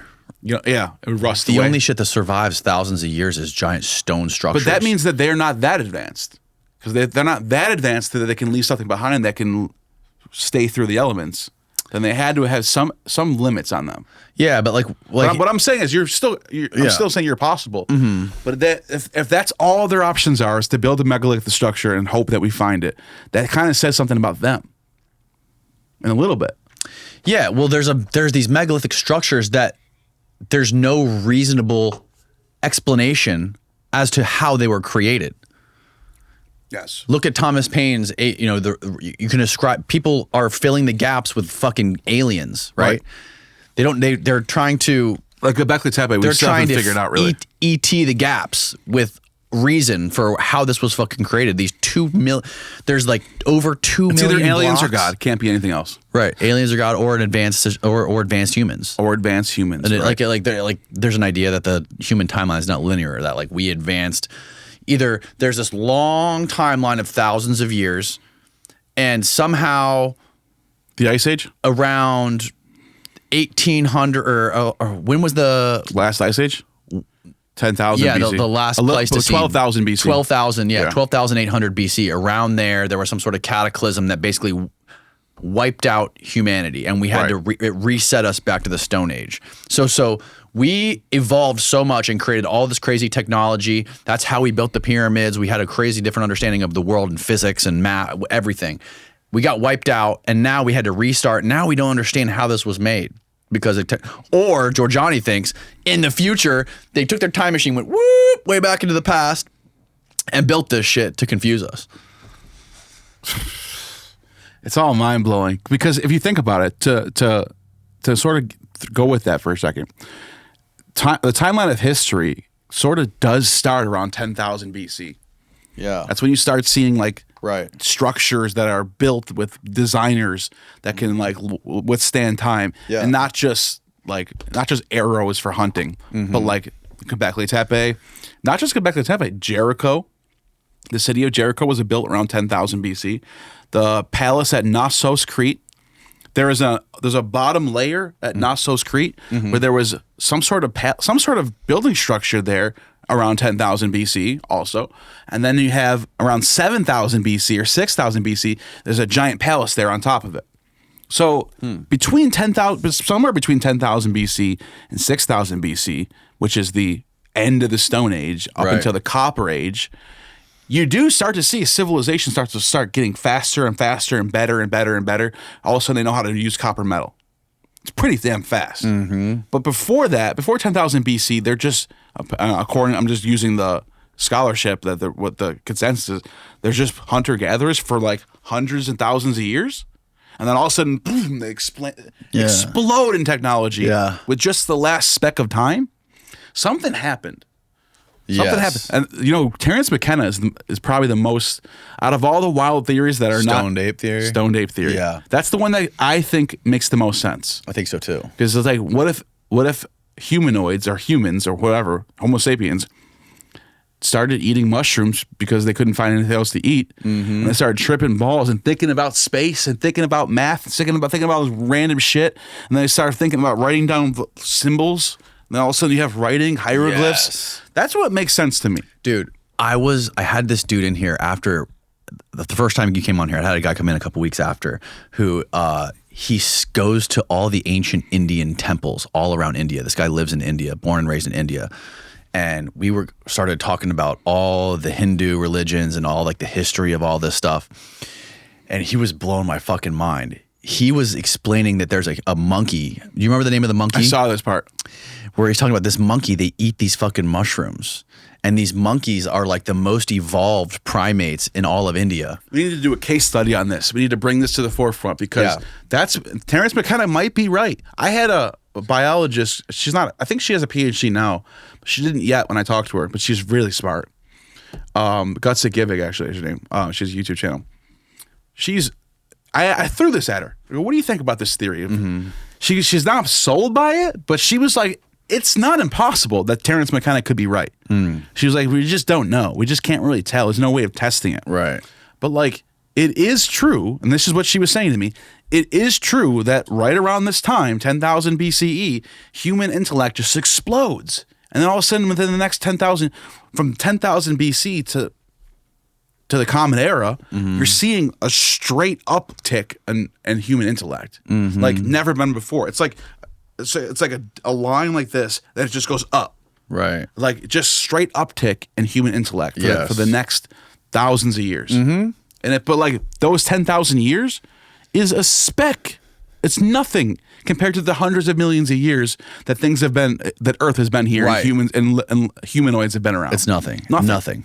Steve, pull up that temple that Praveen was showing us. The temple in India that's carved out of the side of a fucking mountain, and it's all one stone. It's insane, dude. There's this megalithic temple, this giant temple carved out of, I think it's not granite, but it's Kalish. It's volcanic, some sort of volcanic rock. And it's this beautiful, this is it right here. Yeah, Kalish. Kalish. Go to images. Just go to images. It'll tell you what it's made of. Oh yeah, It's the largest of the rock-cut temples at the Ellora Caves in So that's India. all carved in. It's carved out of one rock. They literally they excavated amazing. it. So like they cut out all the negative space. It's not built like something we built so today. they would have to find one giant rock to do this. Yeah, exactly. How do they know it was all one giant rock? It's a mountain made out of stone. Yeah, but what if the rock? What if the stone had like different? What if it had like a crack in it somewhere? Dude, how do you plan this? That's what I'm saying. That's what I don't understand. This is mind blowing. What if there was a crack in it somewhere? How did they know Right. that the whole thing was solid? Right, exactly. And they would have wasted all their time. Look at this, dude. Imagine if they're digging down there and they're doing a good job. Right. That whole top part they do.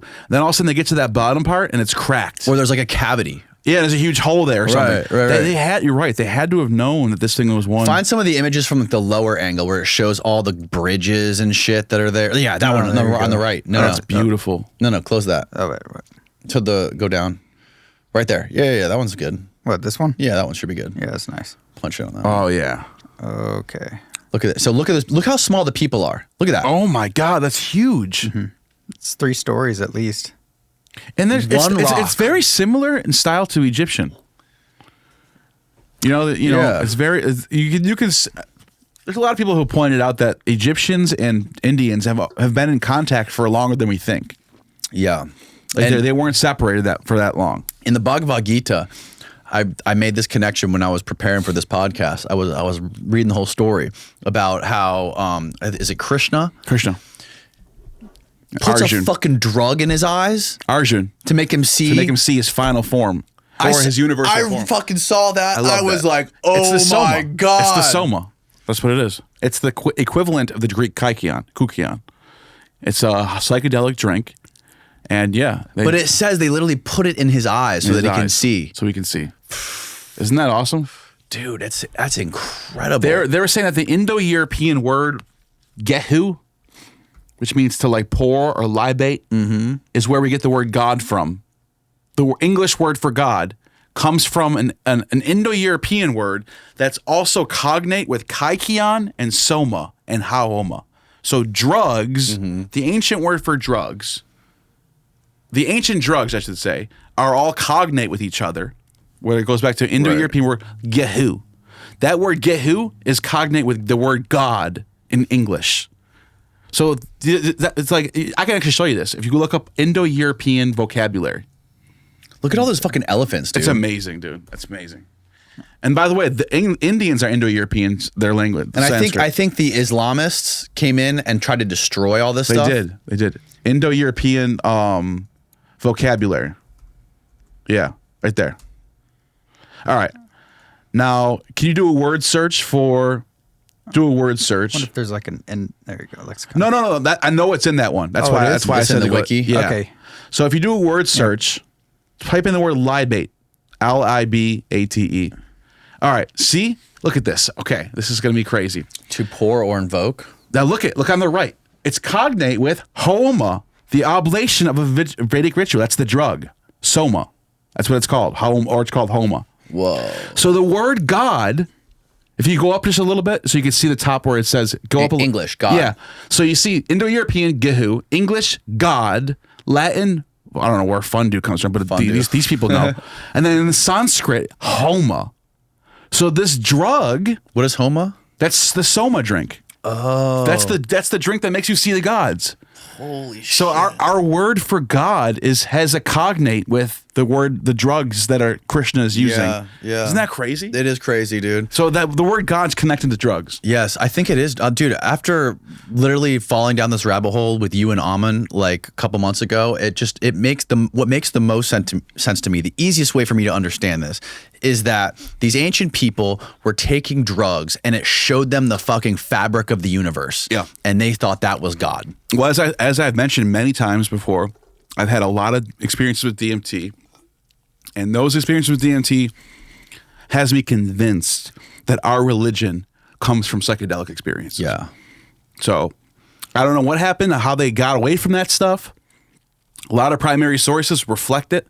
You know, you have sources of the Hebrew Levites smoking cannabis in the Holy of Holies, or hot boxing it, like lighting it on an altar, letting the whole thing get filled with smoke. And it's the aroma of God.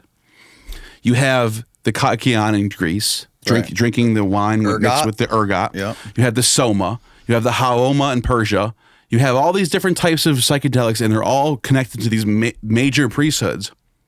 Then you have a Eucharist in Christianity. And then all of a sudden, drugs are gone.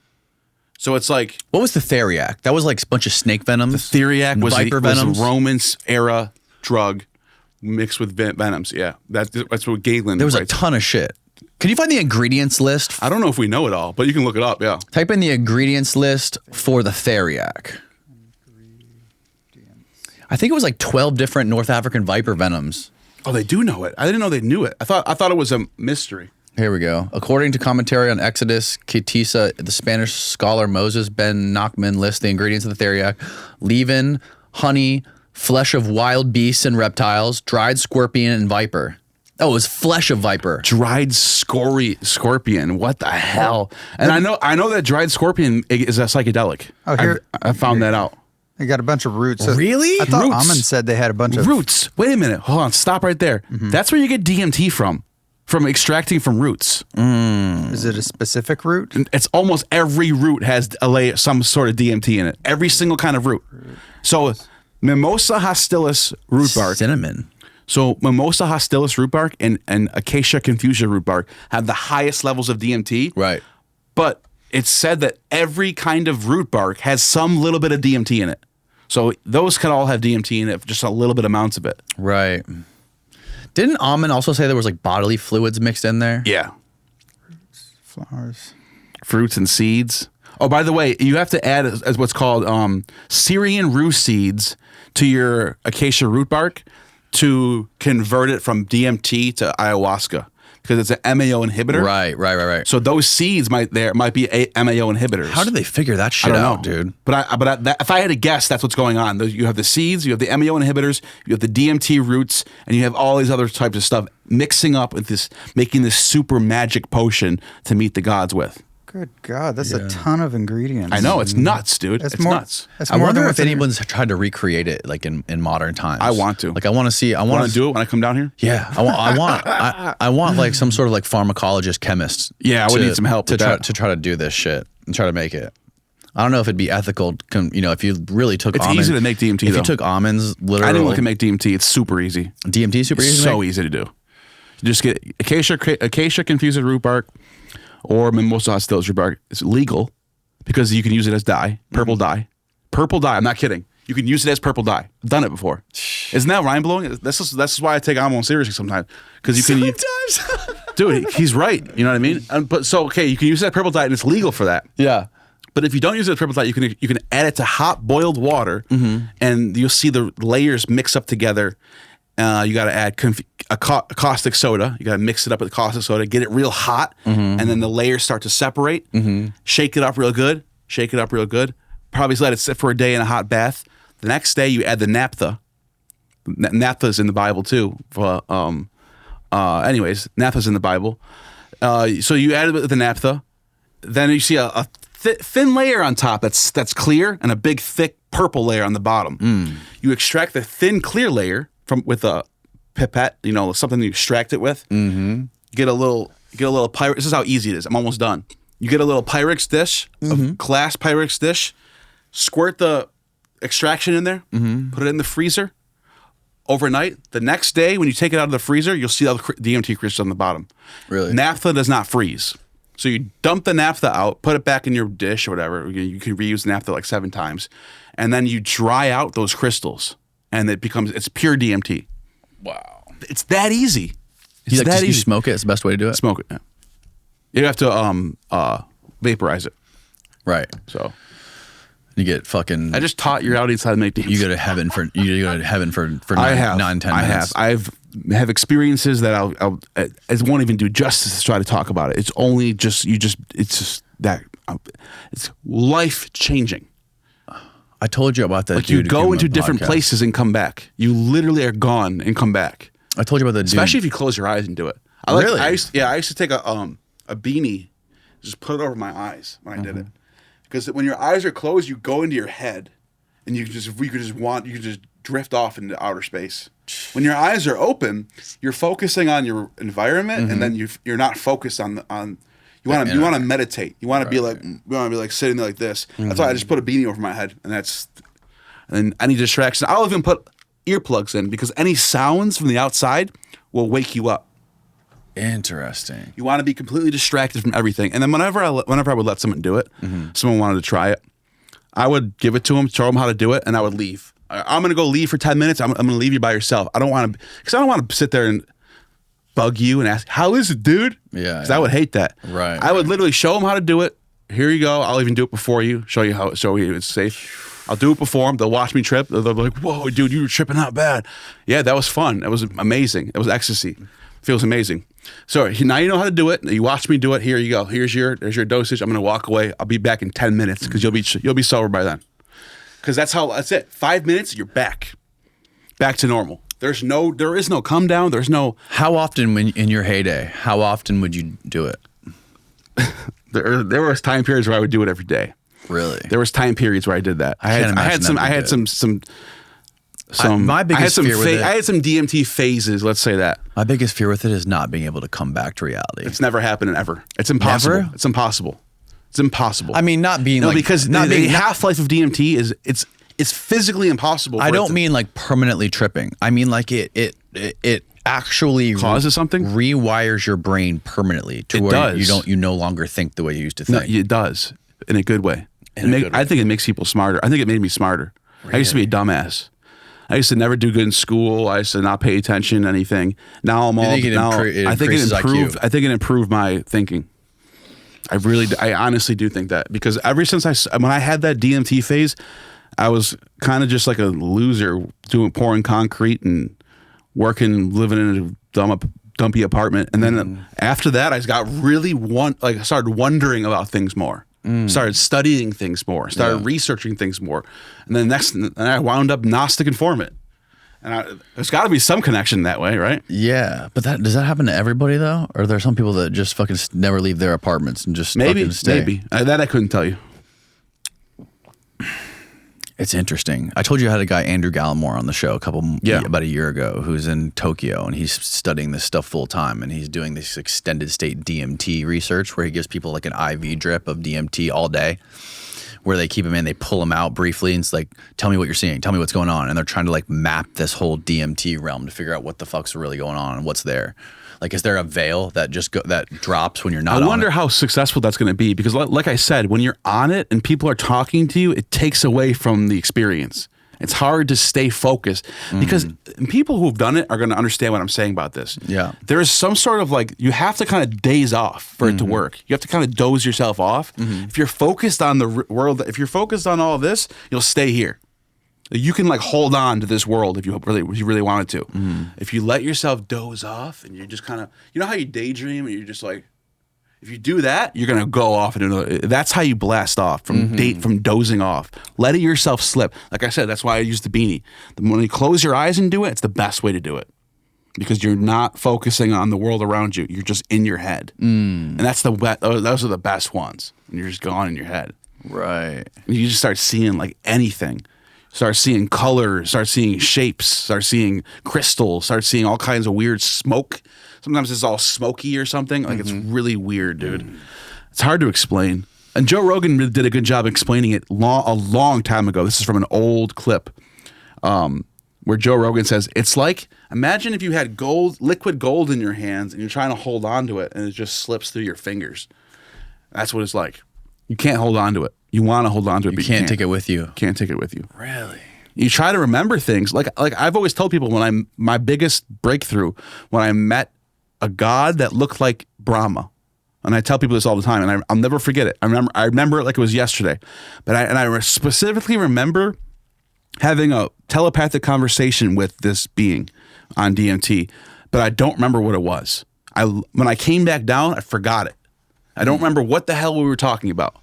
Who knows? I have no idea. So how do you not remember that? I just don't remember it. Yeah. It's like when you wake up from a dream Every morning you wake up from a dream and you're like, I had a crazy dream. And then 5 minutes later you get up, walk around, you forget your dream. Yeah. It's the same exact thing. And I think they're dreams. I think DMT is like dreaming life. There's a guy, there's a video I watched on YouTube once where this guy was explaining how when he used to take DMT or I think he was taking mushrooms or DMT. Anyway, when he was young, he got in a car crash and he almost died. And he said he had this near-death experience where he saw all these beings and stuff. Because people say like when you have a near-death experience, there's reports of people like going into different realms and like seeing crazy shit. He said this happened to him when he was young. And then when he got older, he went with his buddy on top of a mountaintop and he took either DMT, I think it was DMT. And he said he saw the same entity he saw during his near-death experience. And he said the entity said to him, he's like, you're not supposed to be here. What did it look like? Do you remember? I don't know. You'd have to pull up the video again. But he said, I think it maps onto our own understanding of things. Mm-hmm. And like at that time when I was doing that, I don't remember ever researching Hinduism, but there might have been a time where I saw Brahma in a painting and it just kind of stuck into my deep consciousness. And when I tripped, I saw that and thought that was like what God should look like for whatever reason. But I don't think I did. I don't remember being big. I remember finding that. I remember seeing images of Brahma later and being like, "That's the guy I saw on DMT." So it's like it is a little weird that played out that way. Just to be honest. Yeah, it's an interesting correlation. Like he had multiple hands on one side, and they were all moving. You know how I remember you telling me this. The Indian gods had that, and it was like this on the other side, and his head was multiple heads spinning. Whoa. And he was sitting Indian style, and he was wearing robes, like golden, shiny robes, white, golden, shiny robes, and there was like things orbiting him, like space, like planets or something, or stars or something. There was like shapes. It looked like they were orbiting him. Yeah, and it was all smoky in the room. Yeah, like white smoke was everywhere. It was weird, and that was one of the biggest breakthroughs I've ever had. And it stuck with me. Like it's like life changing shit. Yeah. Then I had random ones. Like one of the random ones that I had was me and the girlfriend I was with at the time. We went to the park in some like forest somewhere. I don't know where we were. And I was driving the car. And there was a lanyard over my with the keys of the car. And she wasn't doing it, but I was. She was just there. I took a rip of it. And all of a sudden, the car keys, this is the car keys, started shooting lightning bolts out. And I thought I was going to hit her and kill her. Started shooting, zoo, zoo, zoo, zoo. And then all of a sudden, I was like, I turned around and I looked up and I saw in the sky, it looked like Mickey Mouse. And he was taking clouds. He was in the sky. It looked like he was like just sitting in the sky. And he was grabbing the clouds and putting them over himself like a blanket. And he was turning away. Like he was like cold and he was taking the blankets and covering himself with it. Right. It was just random. So it had no meaning. Just my mind was just gone. And the first time I ever did it, oh my God, I didn't know it was going to work or not. I made it myself with my friend from Lebanon. Muslim dude was doing it with me. And I haven't talked to that guy in a while. But anyways, so we're at his apartment, we're making it, and we do it. We had a what is it called? A volcano vaporizer. Yeah. The best thing you can do for DMT because it just perfectly vaporizes it. Took a rip, got that bitter taste, and I look at my friend and his face is just like he has an eye on his forehead. Mm-hmm. He had third eye growing out of his head. And I go, I gotta go outside. I went outside and everything was beautiful. The plants were like had faces on them. They're talking and breathing. The sky was beautiful, blue, perfect sunny day out. But then I looked up and I saw a spaceship fly by. And I'm not kidding. It looked so real. I thought I was like, and it was huge. It was like half the sky was a spaceship flying right past me. And I was like, do you see that? My friend just came back down from doing his head. And he was just like, whoa. And then we walked around for 5 minutes and then it was gone. And I was like, do you feel it anymore? He's like, no. I'm like, that's it? And my first time I remember people saying it takes 10, 15. Right. And I remember looking at my friend. I go, how much time has gone by? The third friend we were with didn't do it. He's like 5 minutes. I go, what? I was like, it felt like at least 20 minutes. He's like, no, that was 5 minutes. Wow. So it was kind of crazy. Yeah. What if all that shit's just there all the time?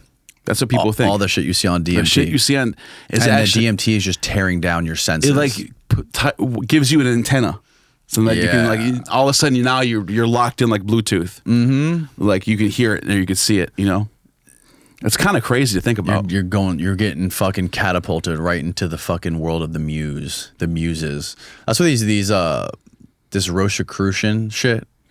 These people that have all these practices to like connect themselves to this like ethereal consciousness. Yeah, I've heard about it. They have like different protocols that they use where like they won't have caffeine, they'll meditate, and they have these things they try at the end of the day where they try to like play their entire day backwards in reverse, like everything they did, and it's supposed to like strengthen their antenna to this other realm or whatever. Really? Yeah. Have you never looked into anyone swear by it? Rosicrucianism? Yeah, I've heard about it. I thought it was like a New Age Christian / spiritual mysticism movement. Yeah, it's more like spiritual mysticism. Like they're really into UFOs and connecting to. It's like what's the guy's name? The philosopher who wrote about the noosphere, Chardin. Oh yeah. Somehow tied into all that stuff. Yeah, I don't know. Is anyone that's into that? No, neither do I. I've met people. I've had people on the show who are really into it. Yeah, but I don't know anyone who like actively practices it. But I've read about it. I've heard in the Eastern religions of Kundalini, people doing Kundalini meditation and like feeling a serpent crawling up their spine and like letting them have like some sort of psychedelic experience by meditation without any drugs. Yeah. So I've heard people say that it works. Yeah, I've never done breathing. You can do it by like hyperventilating with your breathing, like the Wim Hof type shit. You can have this same kind of experience. There's, I guess, it's never been debunked yet, but it's not like proven. But that like our brains have DMT in it. Yeah, yeah. I think it's true. Right? They say that there's theories. And that's what causes us to dream at night. Causes us for REM, like the REM sleep. That makes perfect sense. Well, there's as someone who's done DMT, it's like dreaming. The pineal gland, I think we have a pineal gland in our brain, which is supposed to secrete DMT. The theory is that that's what secretes the DMT that's responsible for REM sleep. That's the top of our antenna. Yeah, but like I think I could be wrong. Certain reptiles have in their pineal gland, they actually have like a retina on it. Really? To where it like it's like an eye. Like an eye. So we have an old forehead. Evolutionary dead eye. Can you Google that? Can you Google that would be cool if that's true. Reptile pineal gland retina. If that's true, and we have an actual eyeball in our brain, that would be mind blowing. Like one that's been calcified and kind of like devolved.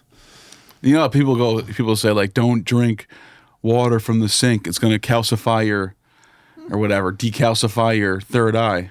Some reptiles, like the green iguana, have a partial eye, which is a structure that contains a retina and a lens located at the top of the head beneath the skin. The partial eye is similar to the eye in terms of embryological development and as the genes expressed during this process, but it's usually covered by a thick scale that can be only differentiated between light and dark. It's not functional in most reptiles and fades as they mature, but some lizards can use it to detect blue and green light, which helps them to tell time of day. The partial eye may also help reptiles sense danger and navigate by detecting shadows and changes in light. Damn. Let's go to images. So if we're evolution, well, Indians believe in reptile gods too, right? Oh yeah. So do Greeks. It's a parietal eye. Not parietal. Okay, parietal. There's a good picture of. Look at that, dude. What is that? That's an eyeball? There's another one right there. Parietal. They're saying there's a lens and a retina. So they can see out of that thing, or they just sense things? It's a sensor. Sensor, right. That's crazy. And then find a picture of the human pineal gland. And wait, so do you think that since evolutionary-wise we're connected to reptiles somewhat? Maybe. You think that's part of what we have up there? Maybe. I mean... Third ventricle. The third ventricle. What does ventricle mean? Didn't you hear Ammon tell me about the third ventricle? Yeah. It's the water of life. Yep, because there is a liquid in there. Yeah. And he thinks they use it for the drugs. Pineal gland. There's a decent image. He holds those sources to himself sometimes. I want to see some more Galen from him going forward. But I know dude. I know he's not lying because whenever he does show me that shit, it's there. The purple thing. I didn't know if there was. I remember I've run into sources about purple a lot, especially with like Hesychius's lexicon, where you have like purple Yop Bacchic chants, and there's like the Bacchic chants, but they also can mean purple. And then I was like, okay, what about the burning purple? Well, there is this one source from Dioscorides. It does actually mention burning Cassia porphyra, burnt purple. And it's used from, it even says it's used for many medical things, including healing. So I'm like, oh shit. He's not lying about this. Right. Like, you know, after listening, I was listening to a podcast where Jordan Peterson was like elucidating the Bible and Jesus Christ and the whole history of religion and Christianity.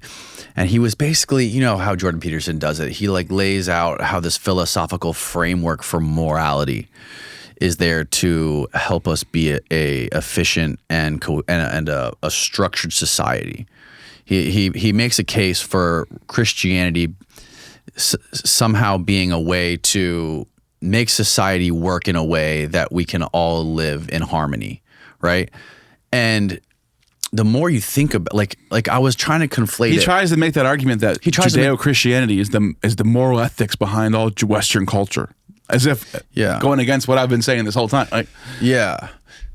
But like when you think about how Ammon describes this stuff, he's looking at it from a completely different perspective. He's looking at it from if you take the way Jordan Peterson describes this stuff and describes all the philosophical, ethereal layers to how this is a structure for society, if you excavate through all the layers of stories and myths and philosophy that's been written about Jesus, Ammon describes it as he's basically what he's done is taken like the very bottom layer, right? Right now we're like way up here and there's all these fucking layers of dirt below it. And what he talks about it in a way where he's talking about exactly what this guy was doing. It's like almost like as if he is dug up the fucking base layer, the biological dirt and bones of this guy, and like what he actually was. He's basically saying that all of this context of what was going on back then, we've lost it now. Yeah. We're in a different paradigm, which in a way he's right. There's as I was talking about earlier in this podcast, the 18th and 19th century was a paradigm shift away from, church run kingdoms, the different kingdoms all connected to the church, where now all of a sudden it's like liberalism, freedom of speech. That was a paradigm shift. But before that, there was another paradigm shift, and it was that ancient Greek drug orgiastic world with philosophy, right? With people living ethically, with all that stuff, but sort of like mixed together, right? And so he's sort of bringing back that culture. He's bringing back the biology of it. Like he's bringing it back. The biology, the fucking nuts and bolts and bones of this thing. Like he's pulled out the fucking skeleton, right, of what it actually was. And that's been the one that's been like deeply buried that no one's seen ever for a long time. And then again, you have to look at it like, is he biased? How biased is he? Because if you think about him and the psychology of Ammon and how he was fucked over by the university and basically told they said that the Romans wouldn't do such a thing. Right. How that basically a classicist like him who spent all of his life studying this stuff and wanting to find it out. There's not much more you can do to motivate somebody to fucking shove it in their face about how wrong they are. Like he's dedicated. It's almost like he's driven to basically prove them wrong. I bet. And I almost don't blame him, I don't either. He's got his human muse. nature. He's got his muse, and that's what this muse is telling him. His muse is a dead girl. That's what he says. It's a dead girl. In fact, what I want to do is when I move down here, and I already talked to him about this, I want to set up a discussion where we just let him fucking go. We need to get him to move down here too. We need the devil to move down. Well, I'm going to have the apartment that I looked at I'm going to have a room for the podcast for the podcast, whatever, recording and doing videos and working out, an office room and an extra bedroom for people to come in so I can have people visit and, I can have guests come in. Yeah. It'll be a guest room. And that way, you know, I can get Ammon down here, get whoever else down here. I emailed probably 24 classicists from Harvard and other universities to talk to Ammon. None of them want to do it. None of them want to do it. In fact, did anyone respond? One of them responded. One of them who actually I can't remember his name right now. Probably better we don't tell his name. Yeah, but he actually is he's a Bible scholar, and he's actually studied Greek. He's probably knows more Greek than any Bible scholar. And he I wonder if I know him. You probably do. We'll look it up after we're finished recording. But he actually responded to me, and he said he doesn't want to give Ammon that platform. He's like, it doesn't deserve the platform. He doesn't deserve the oxygen. For how bad? He's saying it's that bad. He says that Ammon's so far off, Oh. like he doesn't deserve the time. Like it's not worth his time to even talk to him because the guy, he doesn't want to give him any more attention. Well, why not? You could have made yourself famous. That doesn't make any sense. Are people to me just afraid of him? I don't know. But the reason why that doesn't make any sense to me is because you can be the next Flint Dibble and have like your moment of fame debunking how horrible. If it's so bad and so wrong, right? You should be able to come in here, sit down, and show with the sources why this is nonsense, and then you'll get fame from that. Well, here's the hard part about that is you can't just look at the like. It's easy for him to say the sources say this, but you can't fact check him because no one else can read the fucking sources. But these guys supposedly both can, unless you have somebody who's really fluent in the Greek, who's read all the same shit that he has. Right, that's what I'm saying. And if they can both come in here and he can pull up these sources and say, what does this say? That's what I'm saying. If this guy's so confident that Ammon's so bad that he doesn't deserve the platform for that, right? It doesn't follow. No. If it's so bad, I'm coming in there right now and I'm shutting that shit down because he already has a platform. That ship's already sailed. Yeah. So you're just letting him. Now you're letting him rock out without checking him. Yes. So you are platforming him by not debunking him. So that way that guy can't be that smart for me to just think about that right now. Yeah. That doesn't even follow. This just logically made no sense. Right. I'm not giving him a platform. No, we're giving you a platform to show why he's so wrong. You know?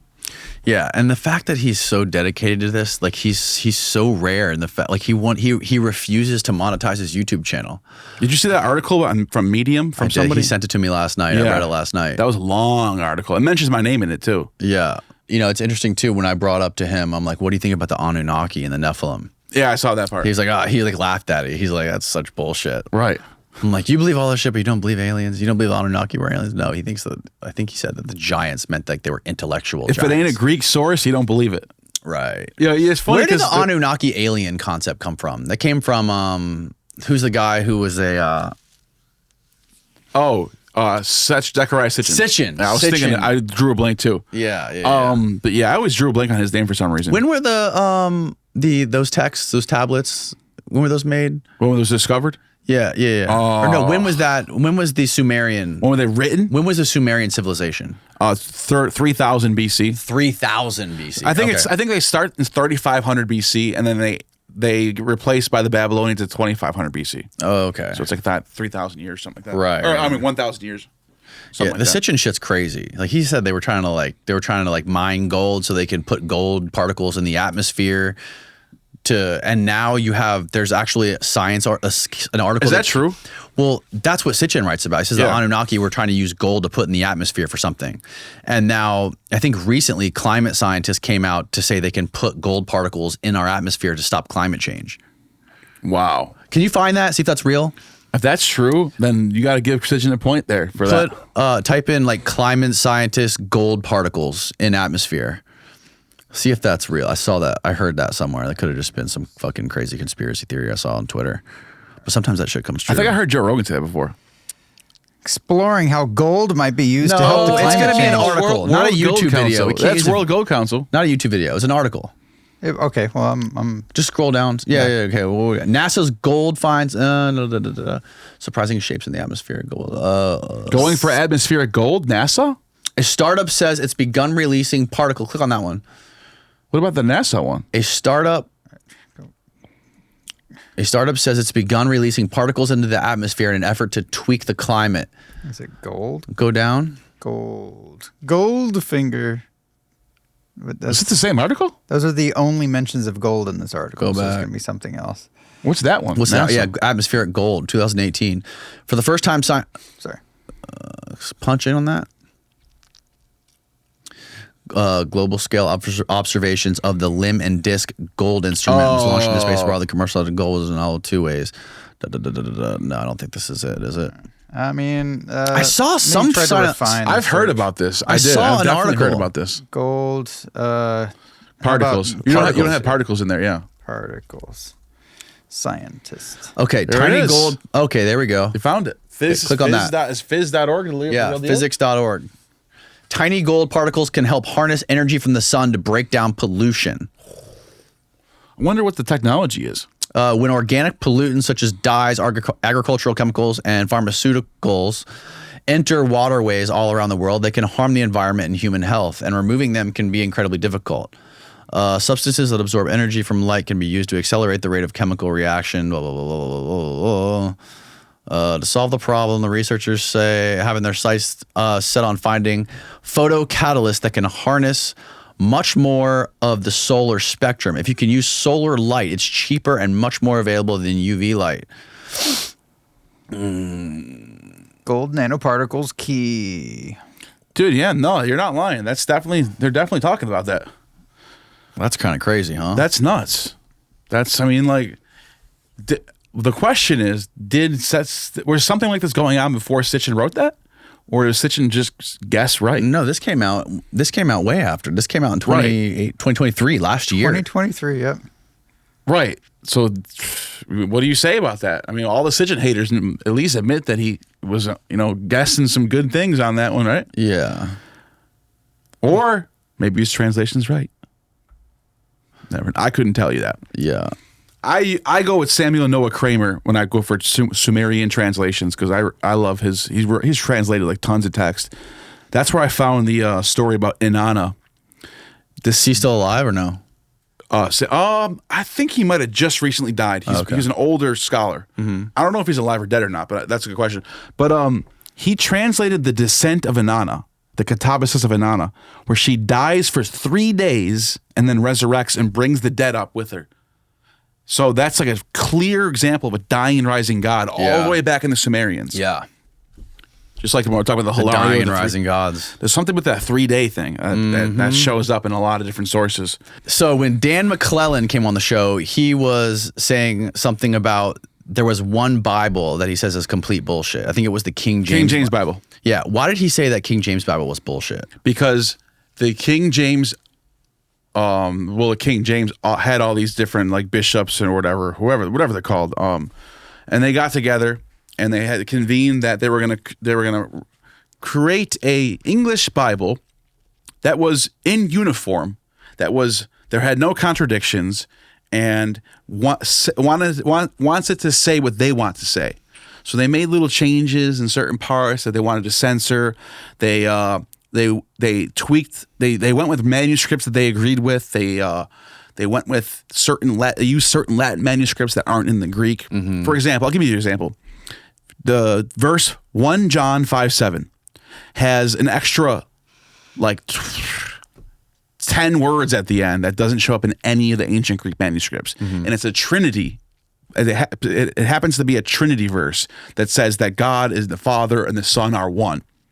And that doesn't show up in any of the original manuscripts. It's only in the Latin, and they choose that one. But so basically, they're making a Bible that's perfect, has no contradictions, completely in uniform, and it's in English. And it's the first time it's ever been done like that. They also start the numbering systems at that time.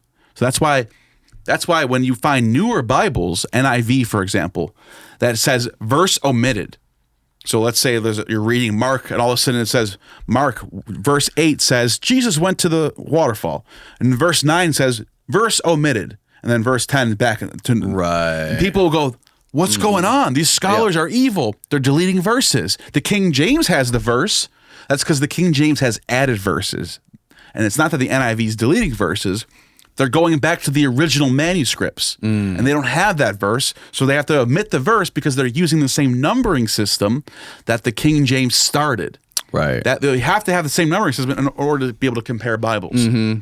So, because they use the same numbering system, they have to omit verses, and it's not that they're secret satanic scholars trying to delete Bible verses, it's because they're using the original manuscripts, and the King James Bible is actually the secret evil ones. I'm just kidding. No, but they're the ones that added the verses. Okay, I see. So somebody broke it down on the internet. They answered a core question. This guy gives a great example where Jesus was placed in the Tanakh, whatever that is, and See, they're making it. Were all of the past tense and present tense words changed to future tense, yet all the other uses of that word were kept in, weren't tampered with. Because they want to make it more Christianized. The Old Testament has to have Jesus in it. Right. So here's another prime example. The Old Testament has to have Jesus? They want to have the Old Testament point to Jesus more obviously. Okay. Because they can't add Jesus there. Right. But they want to make it look like it's Jesus is there. So I'll give you a prime example. In I think it's Daniel, in the book of Daniel, where it talks about the sons of God. It says a son of God. It is Daniel. In Daniel, it says that the three men in the fire were saved by someone who looked like one of the sons of God. Sons of God in Hebrew is Beni Elohim, and it translates into Greek as angelos. It just means angel. Wow. Okay. So in Hebrew, Beni Elohim is angels. Right. They call it sons of God, but that's what they always called it. In Greek, it's angelos, angels. So basically what the verse says, and something like an angel saved them. In the King James Bible, they take the plural away and they say, and something that looked like the Son of God came and saved them. So it's like, there's Jesus in Daniel. He's the Son of God. So what they're doing is they're unifying the Bible so that it all is harmonized.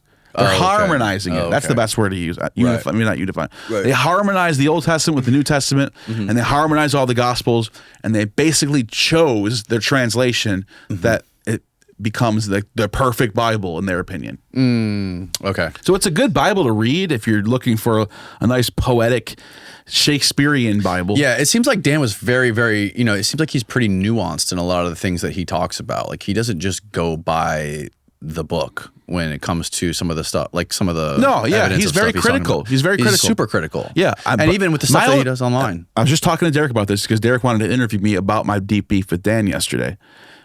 And he's like, what's up? He's like, Dan's a good dude. Like, what's up? And it's like, no, I agree with you guys. I think he's a good scholar. He's very smart. He knows what he's talking about. But he steps out of his element when he starts talking about Greek and Roman classic stuff. He doesn't know any of that shit. Like, he doesn't even know how to pronounce Dionysus' name right. Semele. He says Samil. Like, if you don't even know how to pronounce Dionysus' mother's name right, why are you even talking about this stuff? And it's so obvious that he's out of his element. He's like when you showed him the Hilaria, his face was like this. Yeah. Like, he never even heard of Hilaria before. Yeah. So why would you have an opinion on it if you never heard of it? And by the way, you said something in that interview, or you brought up the Hilaria. All you did was show him what was on Britannica. You didn't even say anything about Easter. And then he's the one who brought up Easter and goes, the idea that Easter has anything to do with this is nonsense. You didn't even say anything yet. So he was getting defensive already before you even said, you think this influences Easter. You didn't even say that. He just jumped to that conclusion before you had finished talking about Hilaria. Yeah. What does that tell you? So he's out of his element sometimes. He talks about things he doesn't understand because he's got a PhD. And he is very smart. But what it does is he's puffed up in because he knows a lot about one area, he gets puffed up in other areas that he doesn't actually know. Right. That's my criticism of Dan McClellan. And what do you think about, what is your current stance on the idea that the Old Testament was originally Greek? I don't have the ability to test out which one came first. If I had to guess, I think the most convincing is that the Torah was written first. The Septuagint was translated around exactly the same time, like within decades. It was translated After it was written. I think the original text was not even all of it though. I think there are original Greek compositions of the Bible. For example, is it not Maccabees? Some of the Old Testament texts are written in Greek first. There's parts of Daniel that were written in Greek first. There are parts of Songs of Solomon that could have been written in Greek first. There are Psalms that were written in Greek first, back into Hebrew. Some of it was Greek, but I'm saying the Genesis, Leviticus, those books probably were written in Hebrew and then very quickly translated. They're all Hellenistic. Yeah. They're all written in the Hellenistic period. Yes. That's my stance on it. Right. Who's the guy you recently talked to that was explaining this? The guy you did a Zoom with some Gad Barnea. And Jonathan Adler after that too. Yeah. We both talked about it. Jonathan Adler went even farther. Jonathan Adler was like, yeah, it was probably written around that time, but they don't start practicing it until 150 BC. That's what he says. He says they probably started writing it around the 3rd century BC, and they don't start practicing it until 150 BC. Gad Barnea was like, it's so clear. Before 300 BCE, there's no mention of the Bible. There's no sources of the Bible. There's no evidence of the Bible. And after 300 BC, all of a sudden the Bible's everywhere. So he says it's so clear the evidence points this way. Right. So that's if you have to ask me what came first, there's probably Hebrew scrolls first, or individual Hebrew scrolls of Genesis next to Leviticus, next to Chronicles and Kings and the prophets. They're all individual scrolls. They're probably all there. But then they get brought to Alexandria and then translated into Greek, and then it all gets compiled together at the same time. Right. That makes the most sense to me. Right. Wild shit, bro. It is. We just did over 3 hours. That was fantastic. It's fantastic. Fucking Getting loved hungry it. now. Oh, you want to do Patreon? All right, we're gonna do a Patreon. We got some juicy questions from the patrons, so we're gonna do a Patreon Q&A with you. But tell people where they can follow your podcast or YouTube channel, all that stuff. Gnostic Informant on YouTube. That's it. And I'm also on Twitter /X at Gnostic. Look up Gnostic Informant on there. I have a second channel that I upload clips on. You can find the link to that through the main channel. But just look up Gnostic Informant on YouTube. It comes right up. Fuck yeah. We'll link it all below. Thanks, man. Hail Satan, everybody. Hail Satan.